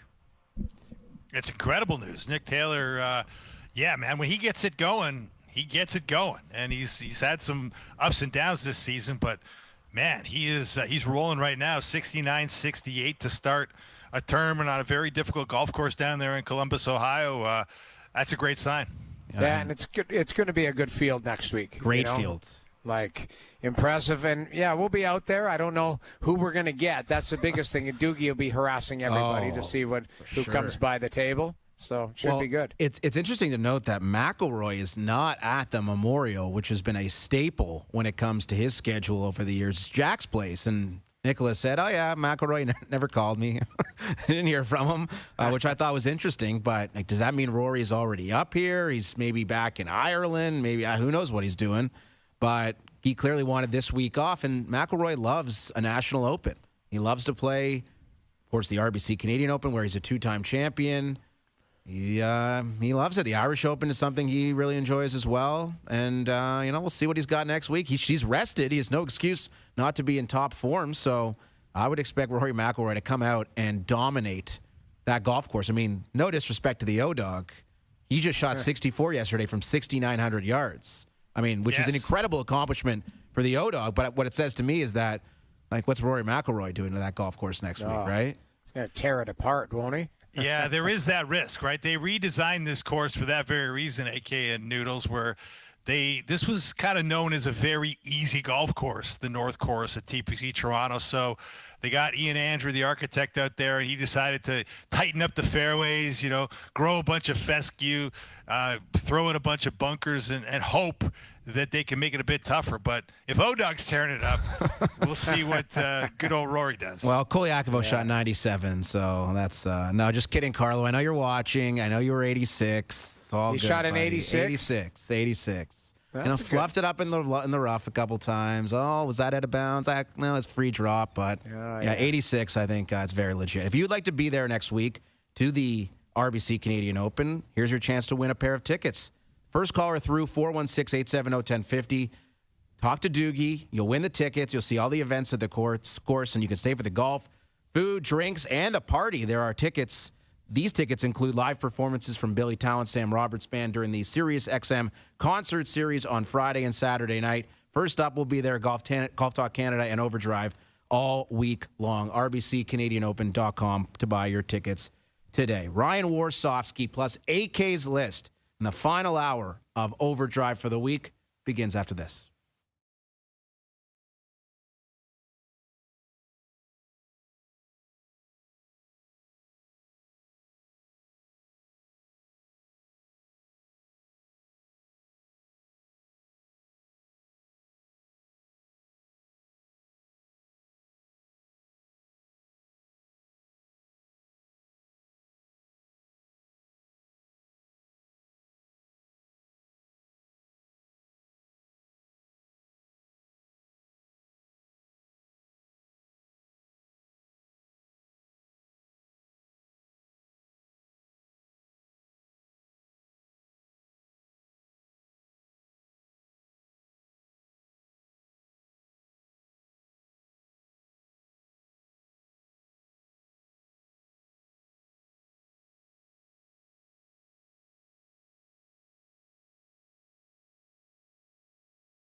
It's Mail It In Friday. Yeah, hi, it's Bill Lumberg again. Yeah, it isn't a half day or anything like that. This is OverDrive. It's not that I'm lazy. It's that I just don't care. With Hayes, Noodles, and the O-Dog on TSN 1050.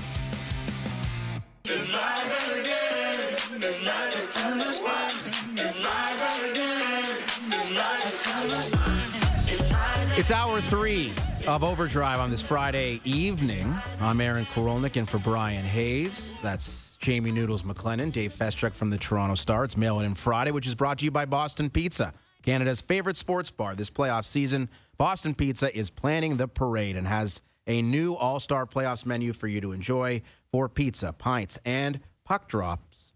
Visit your local Boston Pizza today. We have Ryan Warsofsky of the San Jose Sharks Team USA calling in about 5 minutes, and there was a new addition, fellas, to the coaching fraternity in the NHL announced late last night. Lane Lambert, hired by the Seattle Kraken. If you're wondering, how do I know that name? Well, he was a Toronto Maple Leafs assistant coach.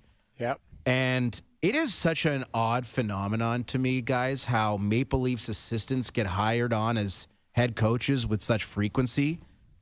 DJ Smith back in the day hired. This is not saying they're not deserving. I'm just observing. Right. Spencer Carberry did an incredible job with Washington. Dave Hackstall was hired from assistant to Toronto to Seattle, and now Lane Lambert. Why do you think it is that? Is this a coincidence, or is there something to Toronto being a big market? How do you explain that? Well, one thing that stands out for me is the Leafs have a big budget, so they can bring in guys who are head coaches or head coaches in the making and pay them a bunch of money as associate coaches. And then, when their jobs are available, you can slide them somewhere else. Like, some of the names you mentioned, let's not forget Jacques Lemaire was on their payroll. Paul McLean, that's just money behind the scenes. That's not guys on the bench. Those were like consultants, people helping out. So when you have, a bottomless pit of money, or you used to, I don't know what they're going to be doing now moving forward, but when you had that type of resources, the sky's the limit. Yeah, that guy's available. Bring him in. Guy Boucher, another guy that was, around. So I think I don't know how you feel about it, Dave, but it's certainly a hotbed for hockey. We know that, but guys get opportunities because they bring in some high quality people and they get plucked. For sure, Noodles. I mean, the money is my number one factor too. They've had huge budgets to spend as much as they want outside the salary cap, and they've taken that opportunity very smartly, not particularly productively, but in terms of playoff wins, but very smartly to spend some money on really high-quality people. But I also think, look, as much as we got the sympathy explanation from the Florida Panthers for why Toronto is such a high-pressure market for their poor union brothers on the Toronto Maple Leafs, it's a high-pressure market for sure. It's also a big stage. And a lot of people talk about the team. So Lane Lambert got a lot of press this year, a lot of media attention this year as the guy behind the Leafs penalty kill when it was successful, as a guy standing next to Craig Berube on the bench. People are tuning in. And so you get a little more camera time. You get your name out there, and what do you know? You get a job. And it's just funny when you think about the lack of success that the Toronto Maple Leafs have had in the Stanley Cup playoffs. I mean, they've been a really good regular season team for a long time, but for whatever reason, the coaches, again, this is not to disrespect any of the guys who have been hired here in Toronto. It's almost like it's a breeding ground for NHL coaches. And now Lane Lambert, who was a head coach previously on the island, so he's getting his second crack at it. And Seattle, for whatever reason, loves the Toronto Maple Leafs assistant, going with Hackstall and now with Lane Lambert. So the Leafs are looking for a new assistant coach, maybe someone to run the PK, and they're certainly looking for some players as well as free agency approaches, and we'll have 8K's list coming up in about 25 minutes. It will feature the players that Brad Treliving, at least in my opinion, should go out and try to acquire.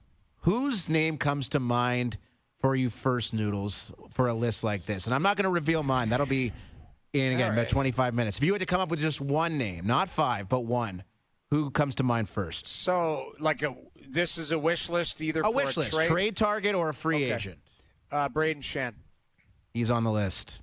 He's a very high-ranking member of the list. I look at it, again, it's maybe one phone call and Army goes, no, not moving on from him. That's where I'd be looking at. And I would go off the board and start looking at puck moving D. And I know, you've got 6 guys, you guys who've got term, all of that type of stuff. But what we're clearly seeing in the Stanley Cup playoffs is you have to be able to advance the puck. So I'd be looking at, if it's Aaron Ekblad, obviously you're going to have to pay him a lot of money, and he might end up working it out with Florida. But, somebody like that. Will Calgary part with Rasmus Anderson?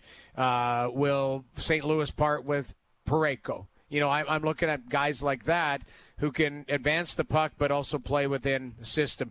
The only reason I look at St. Louis is just because you've got Craig Berube, who is familiar with a lot of those guys as well. So, that's when it comes to wish lists, that's where I'd be looking. Yeah, and look what Jake Wallman's done for Edmonton. I think he's looked great. That play he made that led to the Janmark goal was incredible pass, and he's that puck-moving defenseman that you referenced. And I'm certain our next guest, since he's returned from Sweden, has been hard at work on making the San Jose Sharks a playoff team once again. His name is Ryan Warsofsky, won gold with Team USA at the World Hockey Championships. He's the youngest head coach in the National Hockey League with San Jose, and he's back on OverDrive. Ryan, what's going on?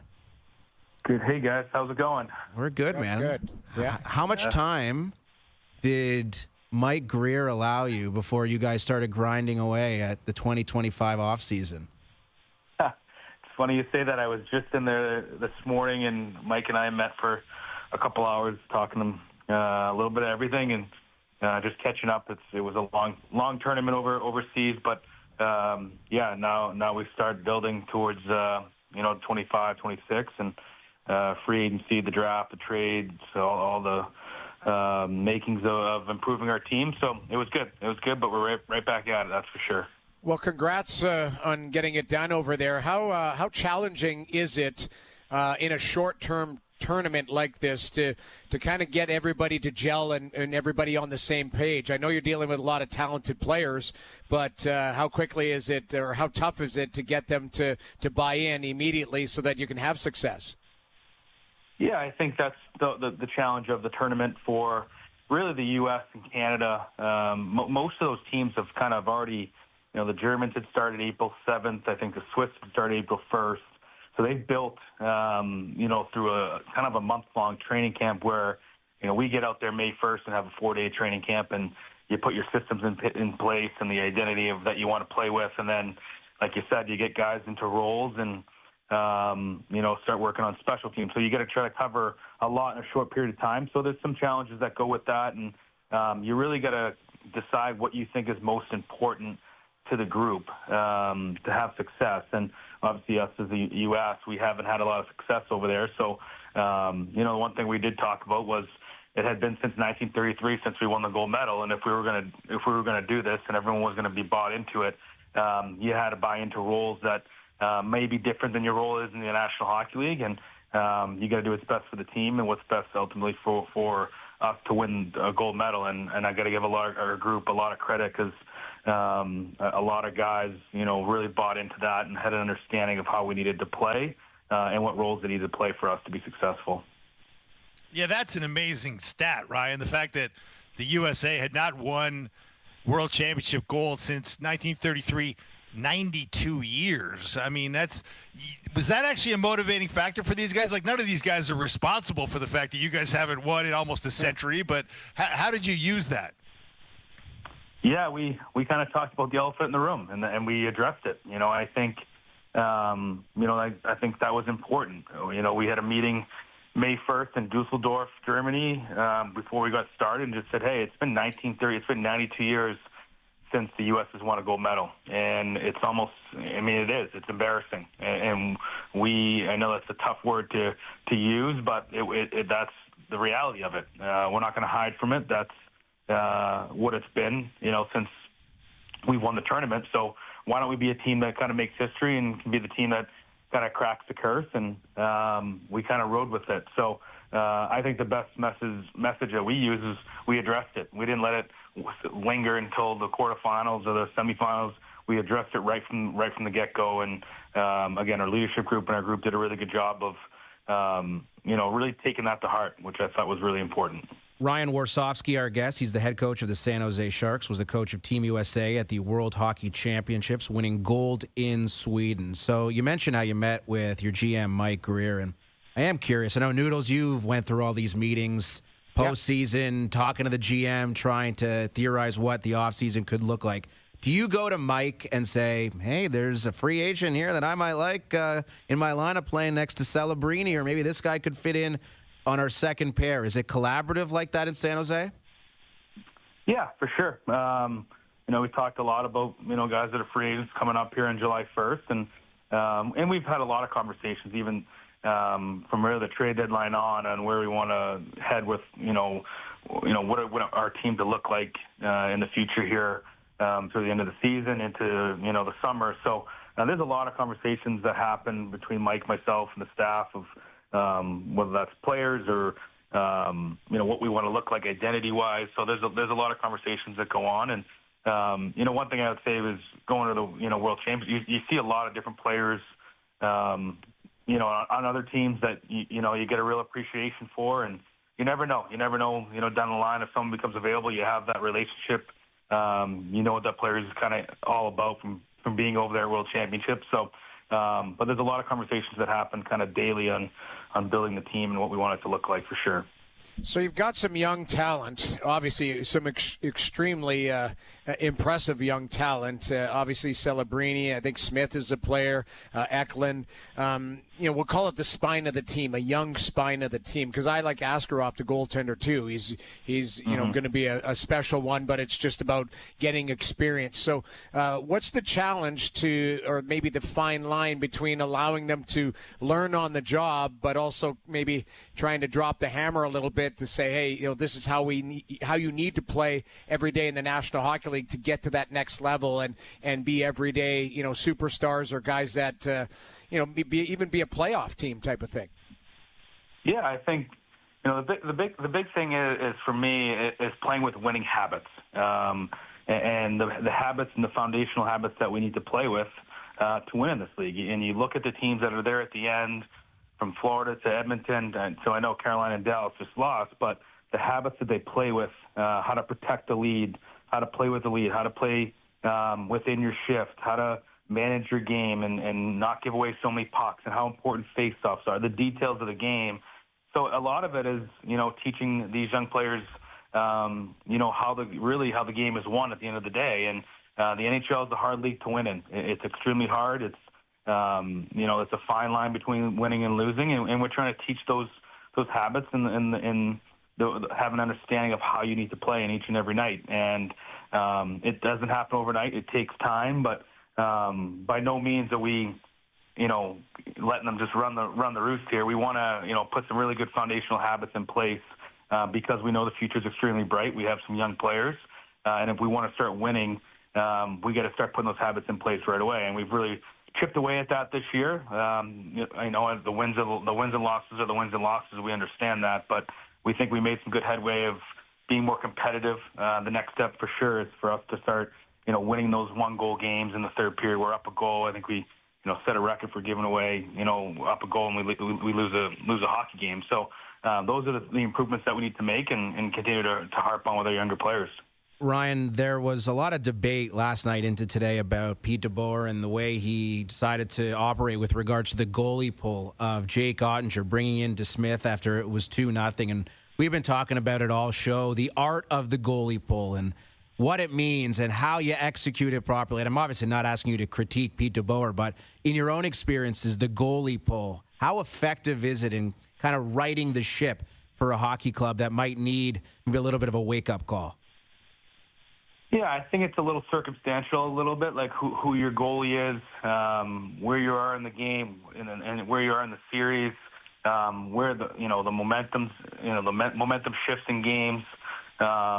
So it's really hard to really pinpoint, like, if it was the right or wrong move. Now, if Casey DeSmith goes in there and stands on his head, and Pete DeBoer looks like a complete hero. So it's easy for us to sit here as Monday morning quarterback and critique it. We're not in there. I'm not in the locker room. I think Pete's a fantastic coach, and is one of the harder coaches to coach against. Just never mind watching from the outside. So it's a tough decision. You're trying to probably spark your club a little bit and get some energy back in the building. So you kind of see both sides of it.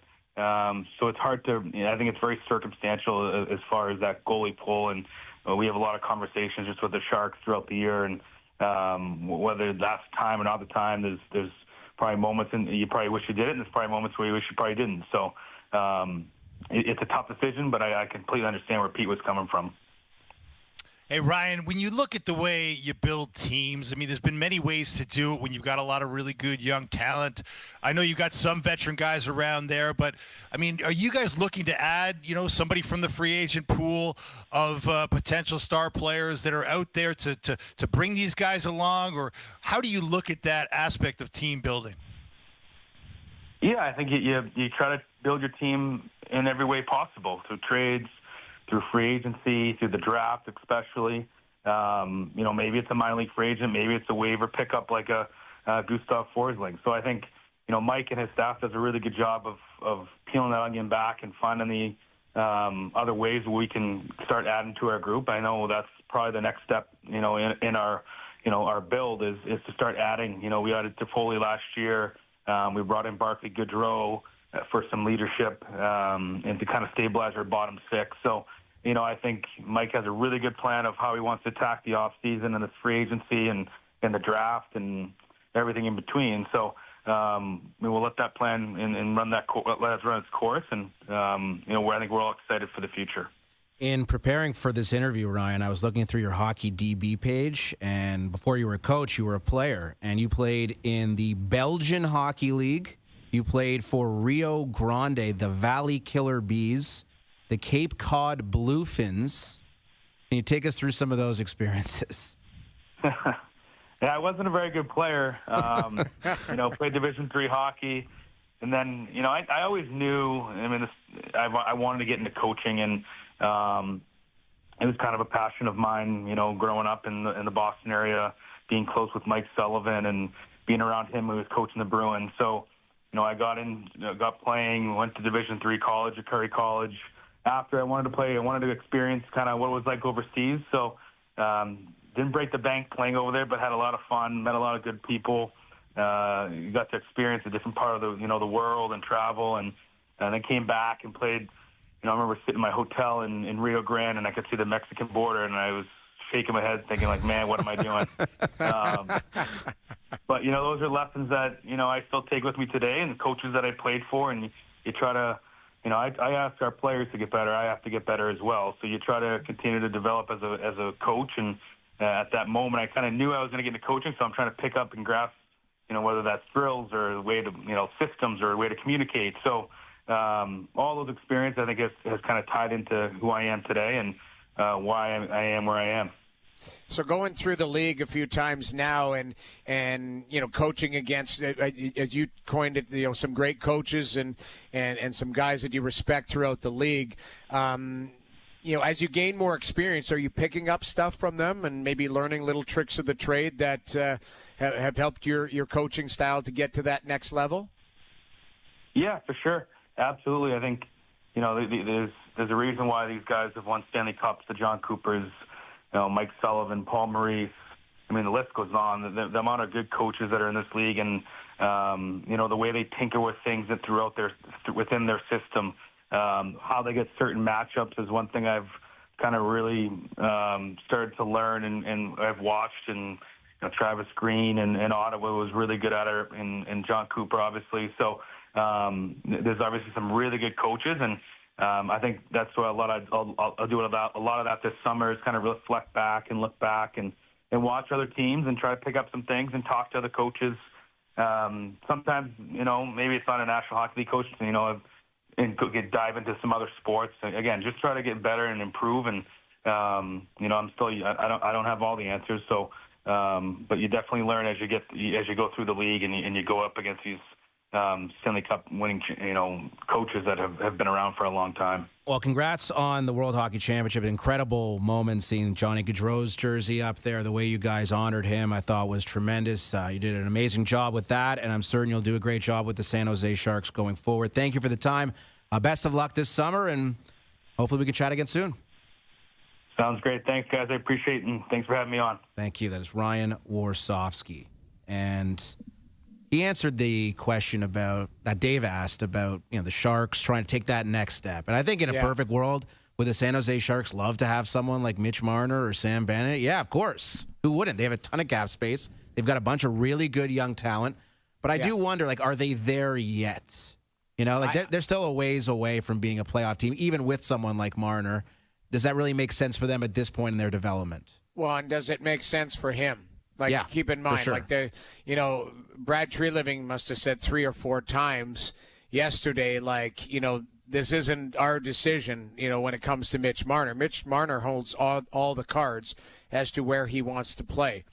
And I would argue, where he's going to circle is situations where he feels like he can contribute to right away to wins or contribute to a cup run, that type of stuff.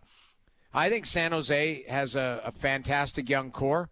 I think within 3 years you're going to see this team. Now, again, I'm saying it if they make the right moves. You need to sign veteran guys. You need to help these kids grow. But they've got some really good young players there, and I think San Jose has done it right. But that being said, you look at the Chicago model, I think Chicago took a step back this year. And I think, Chicago's has to have a really good offseason. So I think San Jose has to have a good offseason. But I don't think if Mitch Marner's just chasing money, then yes, he's going to look at San Jose. He's going to look at Chicago. He's going to look at Utah. Teams like that have money to spend, that have owners that will spend the money, and they want to make a splash in free agency. So if Mitch Marner's just looking to have the highest AVV in the National Hockey League, then he's going to go to those teams. But I would argue people might be pissed off around here. He might take a little bit what we would perceive as less to go to a team to fit in. Well, that's what Rantanen did, right? Rantanen took less. Yeah. Rantanen could be making 14 this summer easily, but he chose. He did his free agency at the trade deadline, is what Mikko Rantanen did, and he's like, all right, I'll go to Dallas, and he signed there. And talk about a guy who had an incredible 5-game stretch. Did Mikko Rantanen, and he was a literal ghost. Aside from that 5-game stretch, I have a stat on Rantanen that just blew my mind. What he did here it is. 17 of Rantanen's 22 points in the playoffs came in 5 games. 5 points in the other 13. So how do you evaluate? Rantanen's going to be top 5 in scoring in the playoffs probably when it's all said and done, but he did it all in 5 games and didn't do anything really offensively aside from that. So is that a good thing? Not really. I mean, it's not a good thing. No, it's not. But I mean, he had such an incredible stretch where he was unstoppable. Everything he touched was going to the back of the net, and then he just disappeared.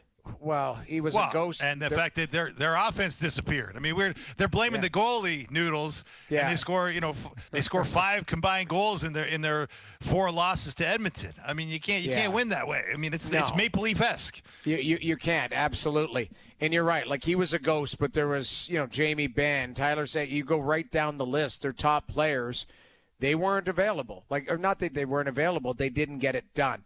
Now, that being said, it's interesting. We were talking about it last hour.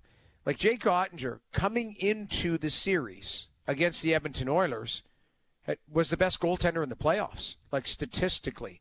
He had 8 quality starts. You look at in his wins, quality starts and giving up chances, all of that, what they were doing. But the Edmonton Oilers found a solution for him. And that's the interesting part. I said this before. The Oilers found a way to solve Darcy Kemper. Darcy Kemper, he allowed 5 goals once all season long. He did it 3 games in a row against the Oilers. And then the Oilers against Adin Hill. Adin Hill had stabilized in that first round, played very well, and Edmonton found a way to beat him. Jake Ottinger, again, statistically was the best goaltender heading into that series of all the goalies, and they dismantled him. And so now you're going, geez, what's wrong with Jake Ottinger? Well, maybe it's the Edmonton Oilers that are playing at their best right now. I think that is totally fair, and I think the same would apply to a team like Carolina. Remember what Brindamore had to say after they were eliminated. It's like, why is everything so negative? Like, we're in the conference finals, and we played a hell of a hockey club. I think that definitely applies to Dallas and to Edmonton. Our man Brian Hayes, who is off today because he was at the Canadian Screen Awards, nominated for Best Sports Host, was won by James Duthie. And I don't know how many of these awards Duthie has. He's got to be closing in on double digits. Yeah. Brian has sent out a tweet acknowledging James, and he took a shot at our boy the O-Dog as well. I'll read it out. There it is. It's up on TSN2. Congrats to the legend James Duthie on winning Best Sports Host, and to O-Dog for shooting a 64, and there is an asterisk next to the 64. The O-Dog is not going to like that. He's not going to like that. He's not. See, those are backhand compliments for both of them. Like, it's listen, he's giving Duthie lots of love, but he's like, all right, that's enough. I was up for it too. And then the 64 with a star. I'm telling you, we are starting the show on Monday. With a fist fight? Well, I mean, hopefully not, but it is. Of course. That's what Kolyakovo told me, too. He told me it was a completely legit 64 from the O-Dog. Well, and of course, Carlo has to weigh in. Hey? Yeah, he's very excited to delve into the conversation. The Roger Maris had the most famous asterisks in sports, of course, 61 asterisk, and now O-Dog has 64 asterisks. I mean, this is big stuff. And hey, Noodles, you guys will be on the grounds of the Canadian Open. You will have rules officials who have in-depth knowledge of golf. They can forensically audit that scorecard. Well, also, keep in mind, like Scott Lawton and Steven Lorentz were part of that foursome with Carlo and Jeff. And there was a video crew documenting the entire thing. So I know you mentioned, what was it, an X on one of the holes, Noodles? Yes, an X. I don't know which hole it was. Yes. I think it was later, like an X on 16 or 17 or something. That's the tough question. Hole, too. Very tough hole. That's the question, the X. So I want to know about this. And you're right. If there is video evidence, we might have to dive into the archives. I can't wait. That is the most anticipated. Remember when like Oppenheimer was coming out and everyone was so fired up to go see that movie? That is nothing in comparison to the O-Dog 64, which Brian has given an asterisk. I will not participate in this. I believe Carlo, again, talking to him and how giddy he was talking about the 64, I think it's totally legit. So you'll have to wait till Monday to get the full story from the O-Dog and from Brian Hayes. You won't have to wait until Monday to get 8K's list. I'm going to give it to you on the other side. The top 5 players that Brad Treliving should try to trade for or sign ahead of July the 1st. I'll tell you my list next.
Back to Overdrive with Hayes, Noodles, and the O-Dog.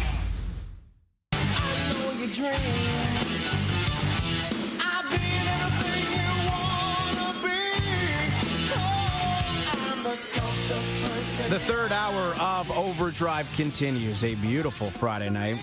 Actually, I don't know. I haven't been outside in like 3 hours. How's it looking outside, fellas? Any ideas? It's warm.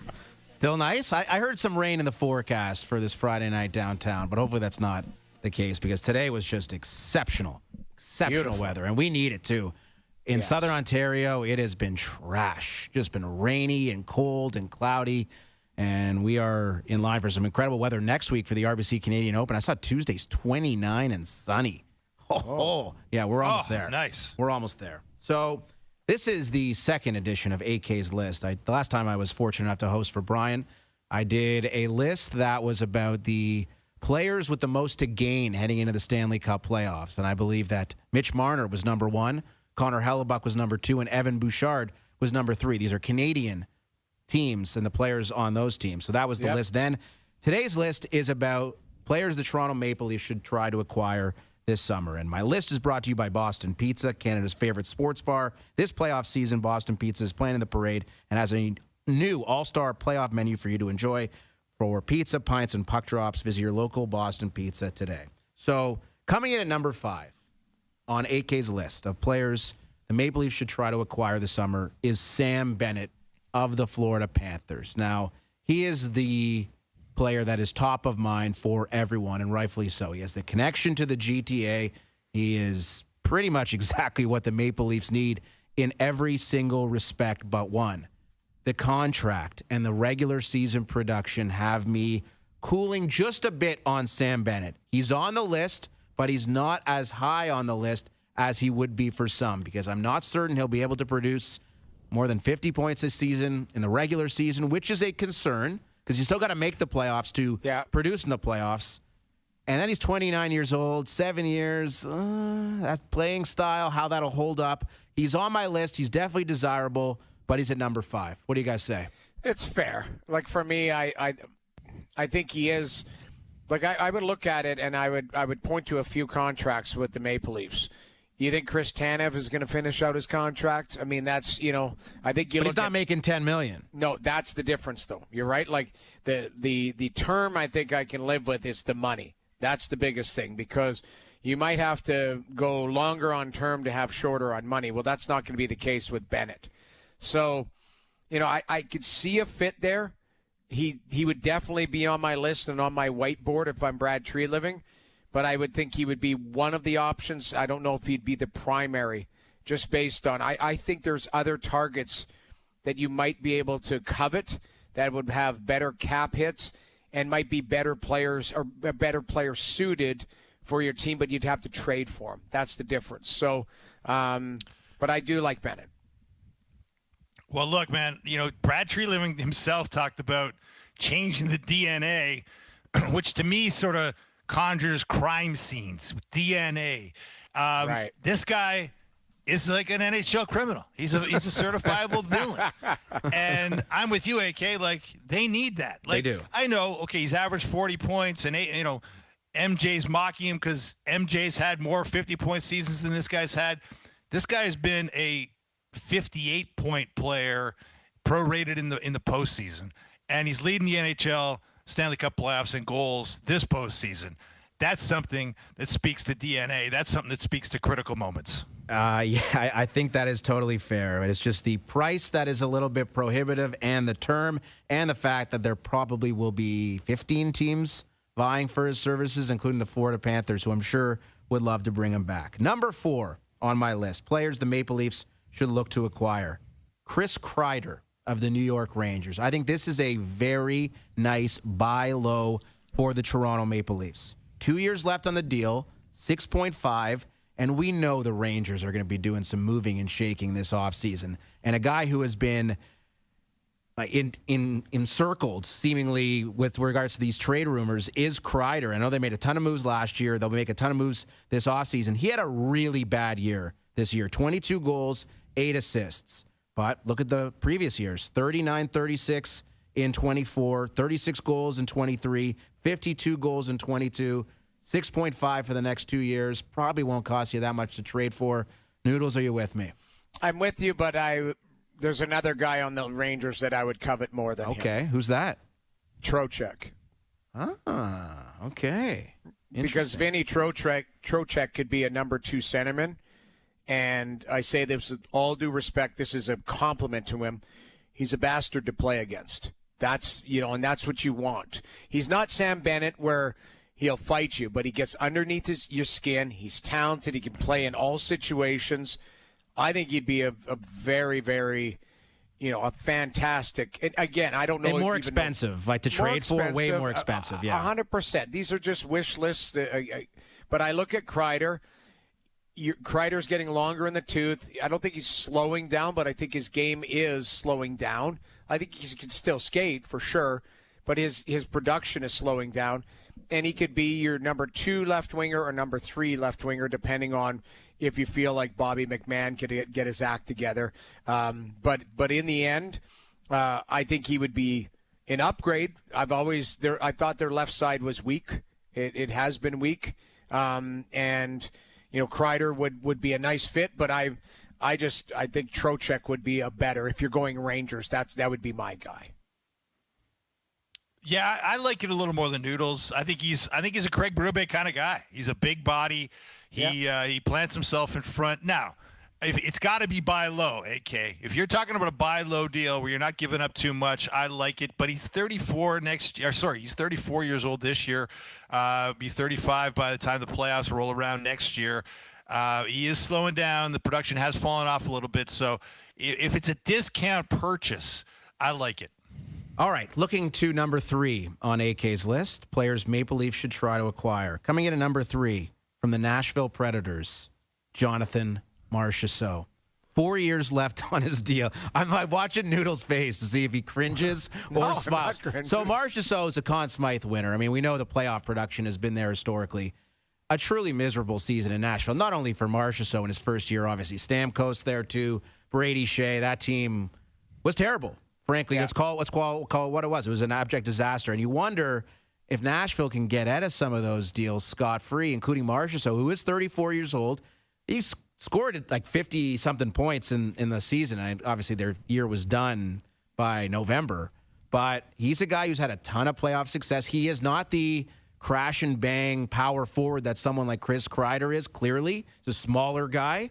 But at the same time, a proven playoff performer, and it's another buy low on a guy who just this time last year was one of the most sought-after free agents, and his stock has fallen dramatically. So you need to weigh whether or not his game has fallen off, but if you believe he's still got the wheels, he could be a really nice piece to slide in next to number 34 on the top line. Well, you're right. Like, in looking at it, I think there would be a fit, but it's Marchessault and what I mean if Mitch Marner's leaving, so if Marchessault's going to play on the right side, certainly he's a different player. The only thing is he's not a playmaker.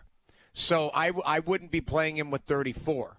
I'd be playing him on the second line, and I'd push 88 up there, and because 88's a good passer.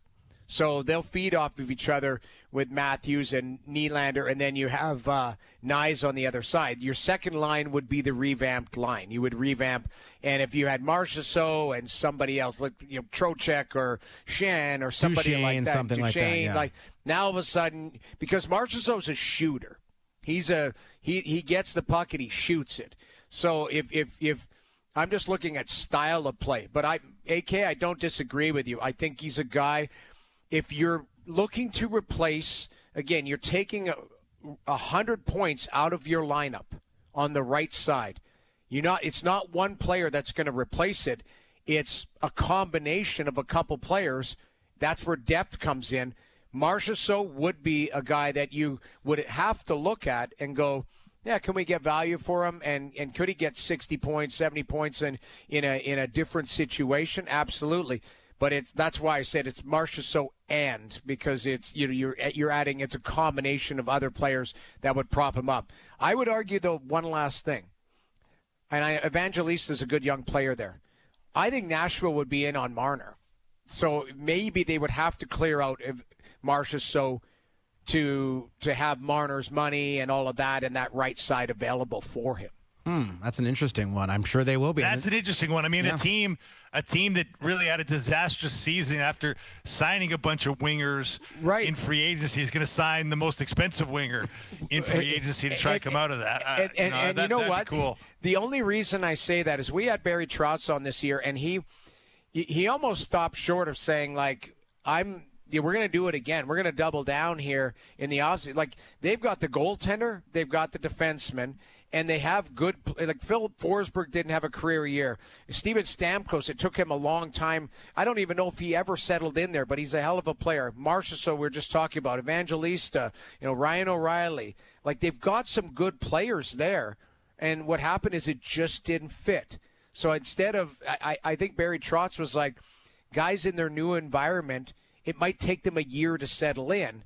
So now you're looking at maybe a better season from Marchessault, a better season from Stamkos, and then, a better or bounce back season from some of the players who weren't good, including Saros and the defenseman. I'm drawing a blank. Oh, Yossi. Brady Shea was brought in. He was no good. Everyone was terrible on Nashville. It's crazy. You're right. And listen, if I'm Mitch Marner, I'm looking at Nashville, state of Tennessee, not a bad place to play with regards to taxes. Nashville, pretty good weather. I mean, you're not going down to Fort Lauderdale, but it's pretty damn good relative to what the majority of NHL is. Yeah, that's a very desirable destination, Nashville. And it seems like they're one of the only, no state tax teams that really haven't been successful of late, right? I mean, what Dallas has been able to do.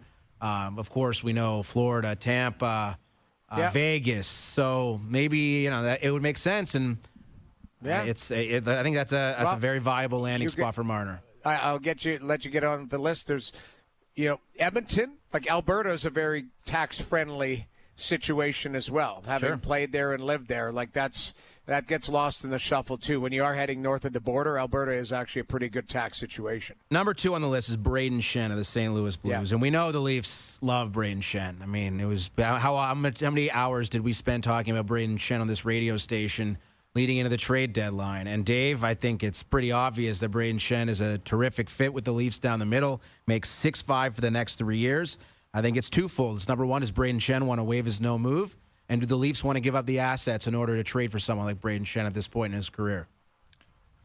Well, yeah, two very good questions and hard to answer at this particular moment. But, yeah, he's tailor-made. He's a Craig Berube player, obviously has played for Craig Berube and won a cup. So he's the kind of guy you're looking for. He's what they've been needing.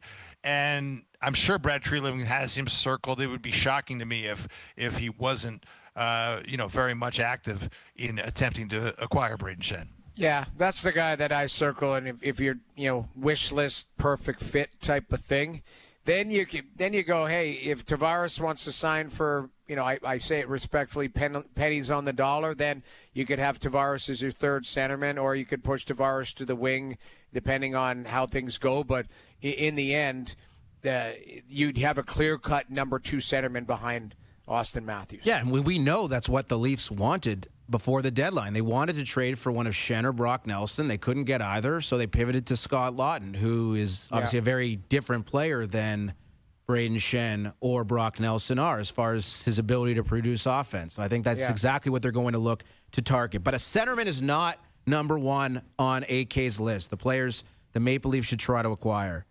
And you're probably going to roll your eyes at this one. The number 1 player the Maple Leafs should try to acquire is Brad Marchand, without a shadow of a doubt. I mean, the guy is 5-0 against this hockey team in Game 7s.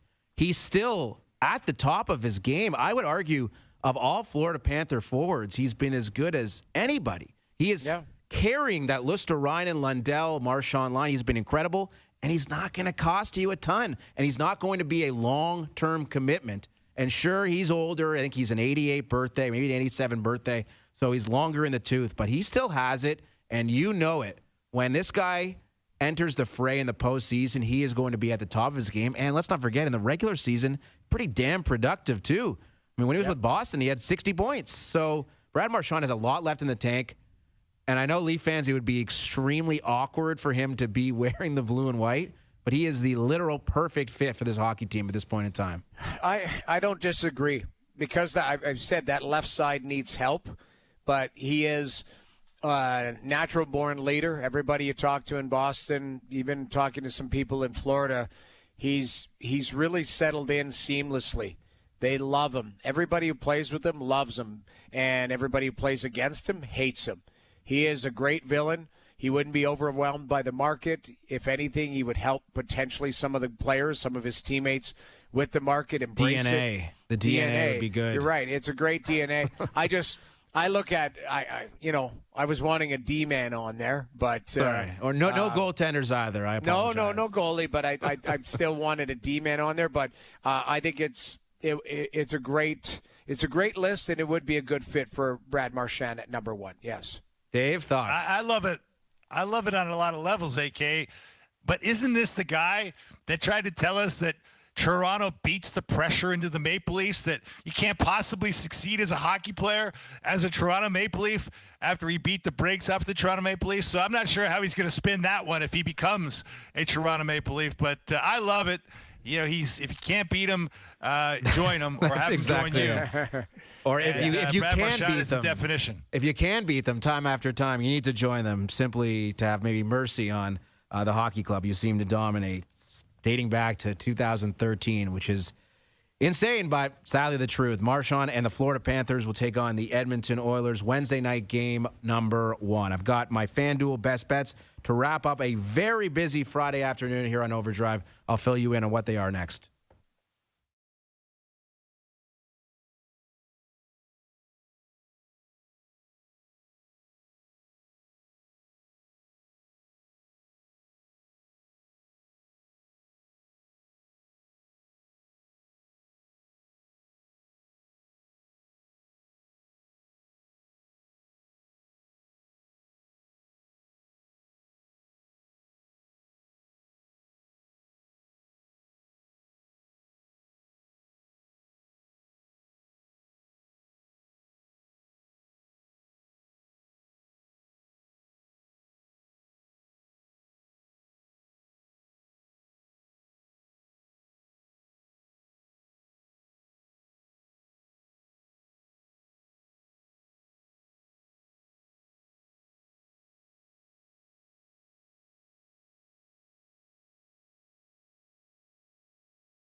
Now, back to Overdrive with Hayes, Noodles, and the O-Dog.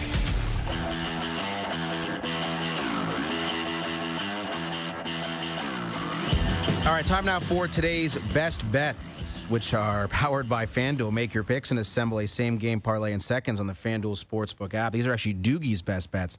And I know Doogie's heading down to the Jays game tomorrow night. Al's brother will be there tonight, people. Look out. Wow. Look out. Al's brother on the prowl at the Jays game down at the Dome. And Doogie's on the Jays. Vladimir Guerrero to record 2+ total bases. Chris Bassett to strike out 6+. And Bo Bichette to record a hit. Today's best bets powered by FanDuel. The first inning means as much as the ninth when you bet baseball on the FanDuel Sportsbook app. Please play responsibly, 18+ and physically located in Ontario. It's fun going down to the ballpark. I mean, the team is not very good, but the experience is pretty good. Yeah. I suppose they're intertwined to some respect, but... Well, it would be nice to view a win, wouldn't it? The crowd get excited, not get rinsed 12-0 or something like that. 12-0 win last night, though. I know. Big win last night, maybe another one tonight. John Schneider says the floodgates are opening. There we go. Yeah, let's hope so. Let's hope so. Well, it's been a blast today, fellas. Thank you for having me. On Monday, Brian will be back. The O-Dog will be back. Noodles, you'll be here as well. And there will be a lot of controversy on Overdrive after Brian's tweet. Yeah. That's a serious accusation. The asterisk. Yeah, 64 with the asterisk. So it'll be fun. Man. It'll be fun. Can't wait. Enjoy the weekends, everybody. They'll be back Monday at 4 p.m.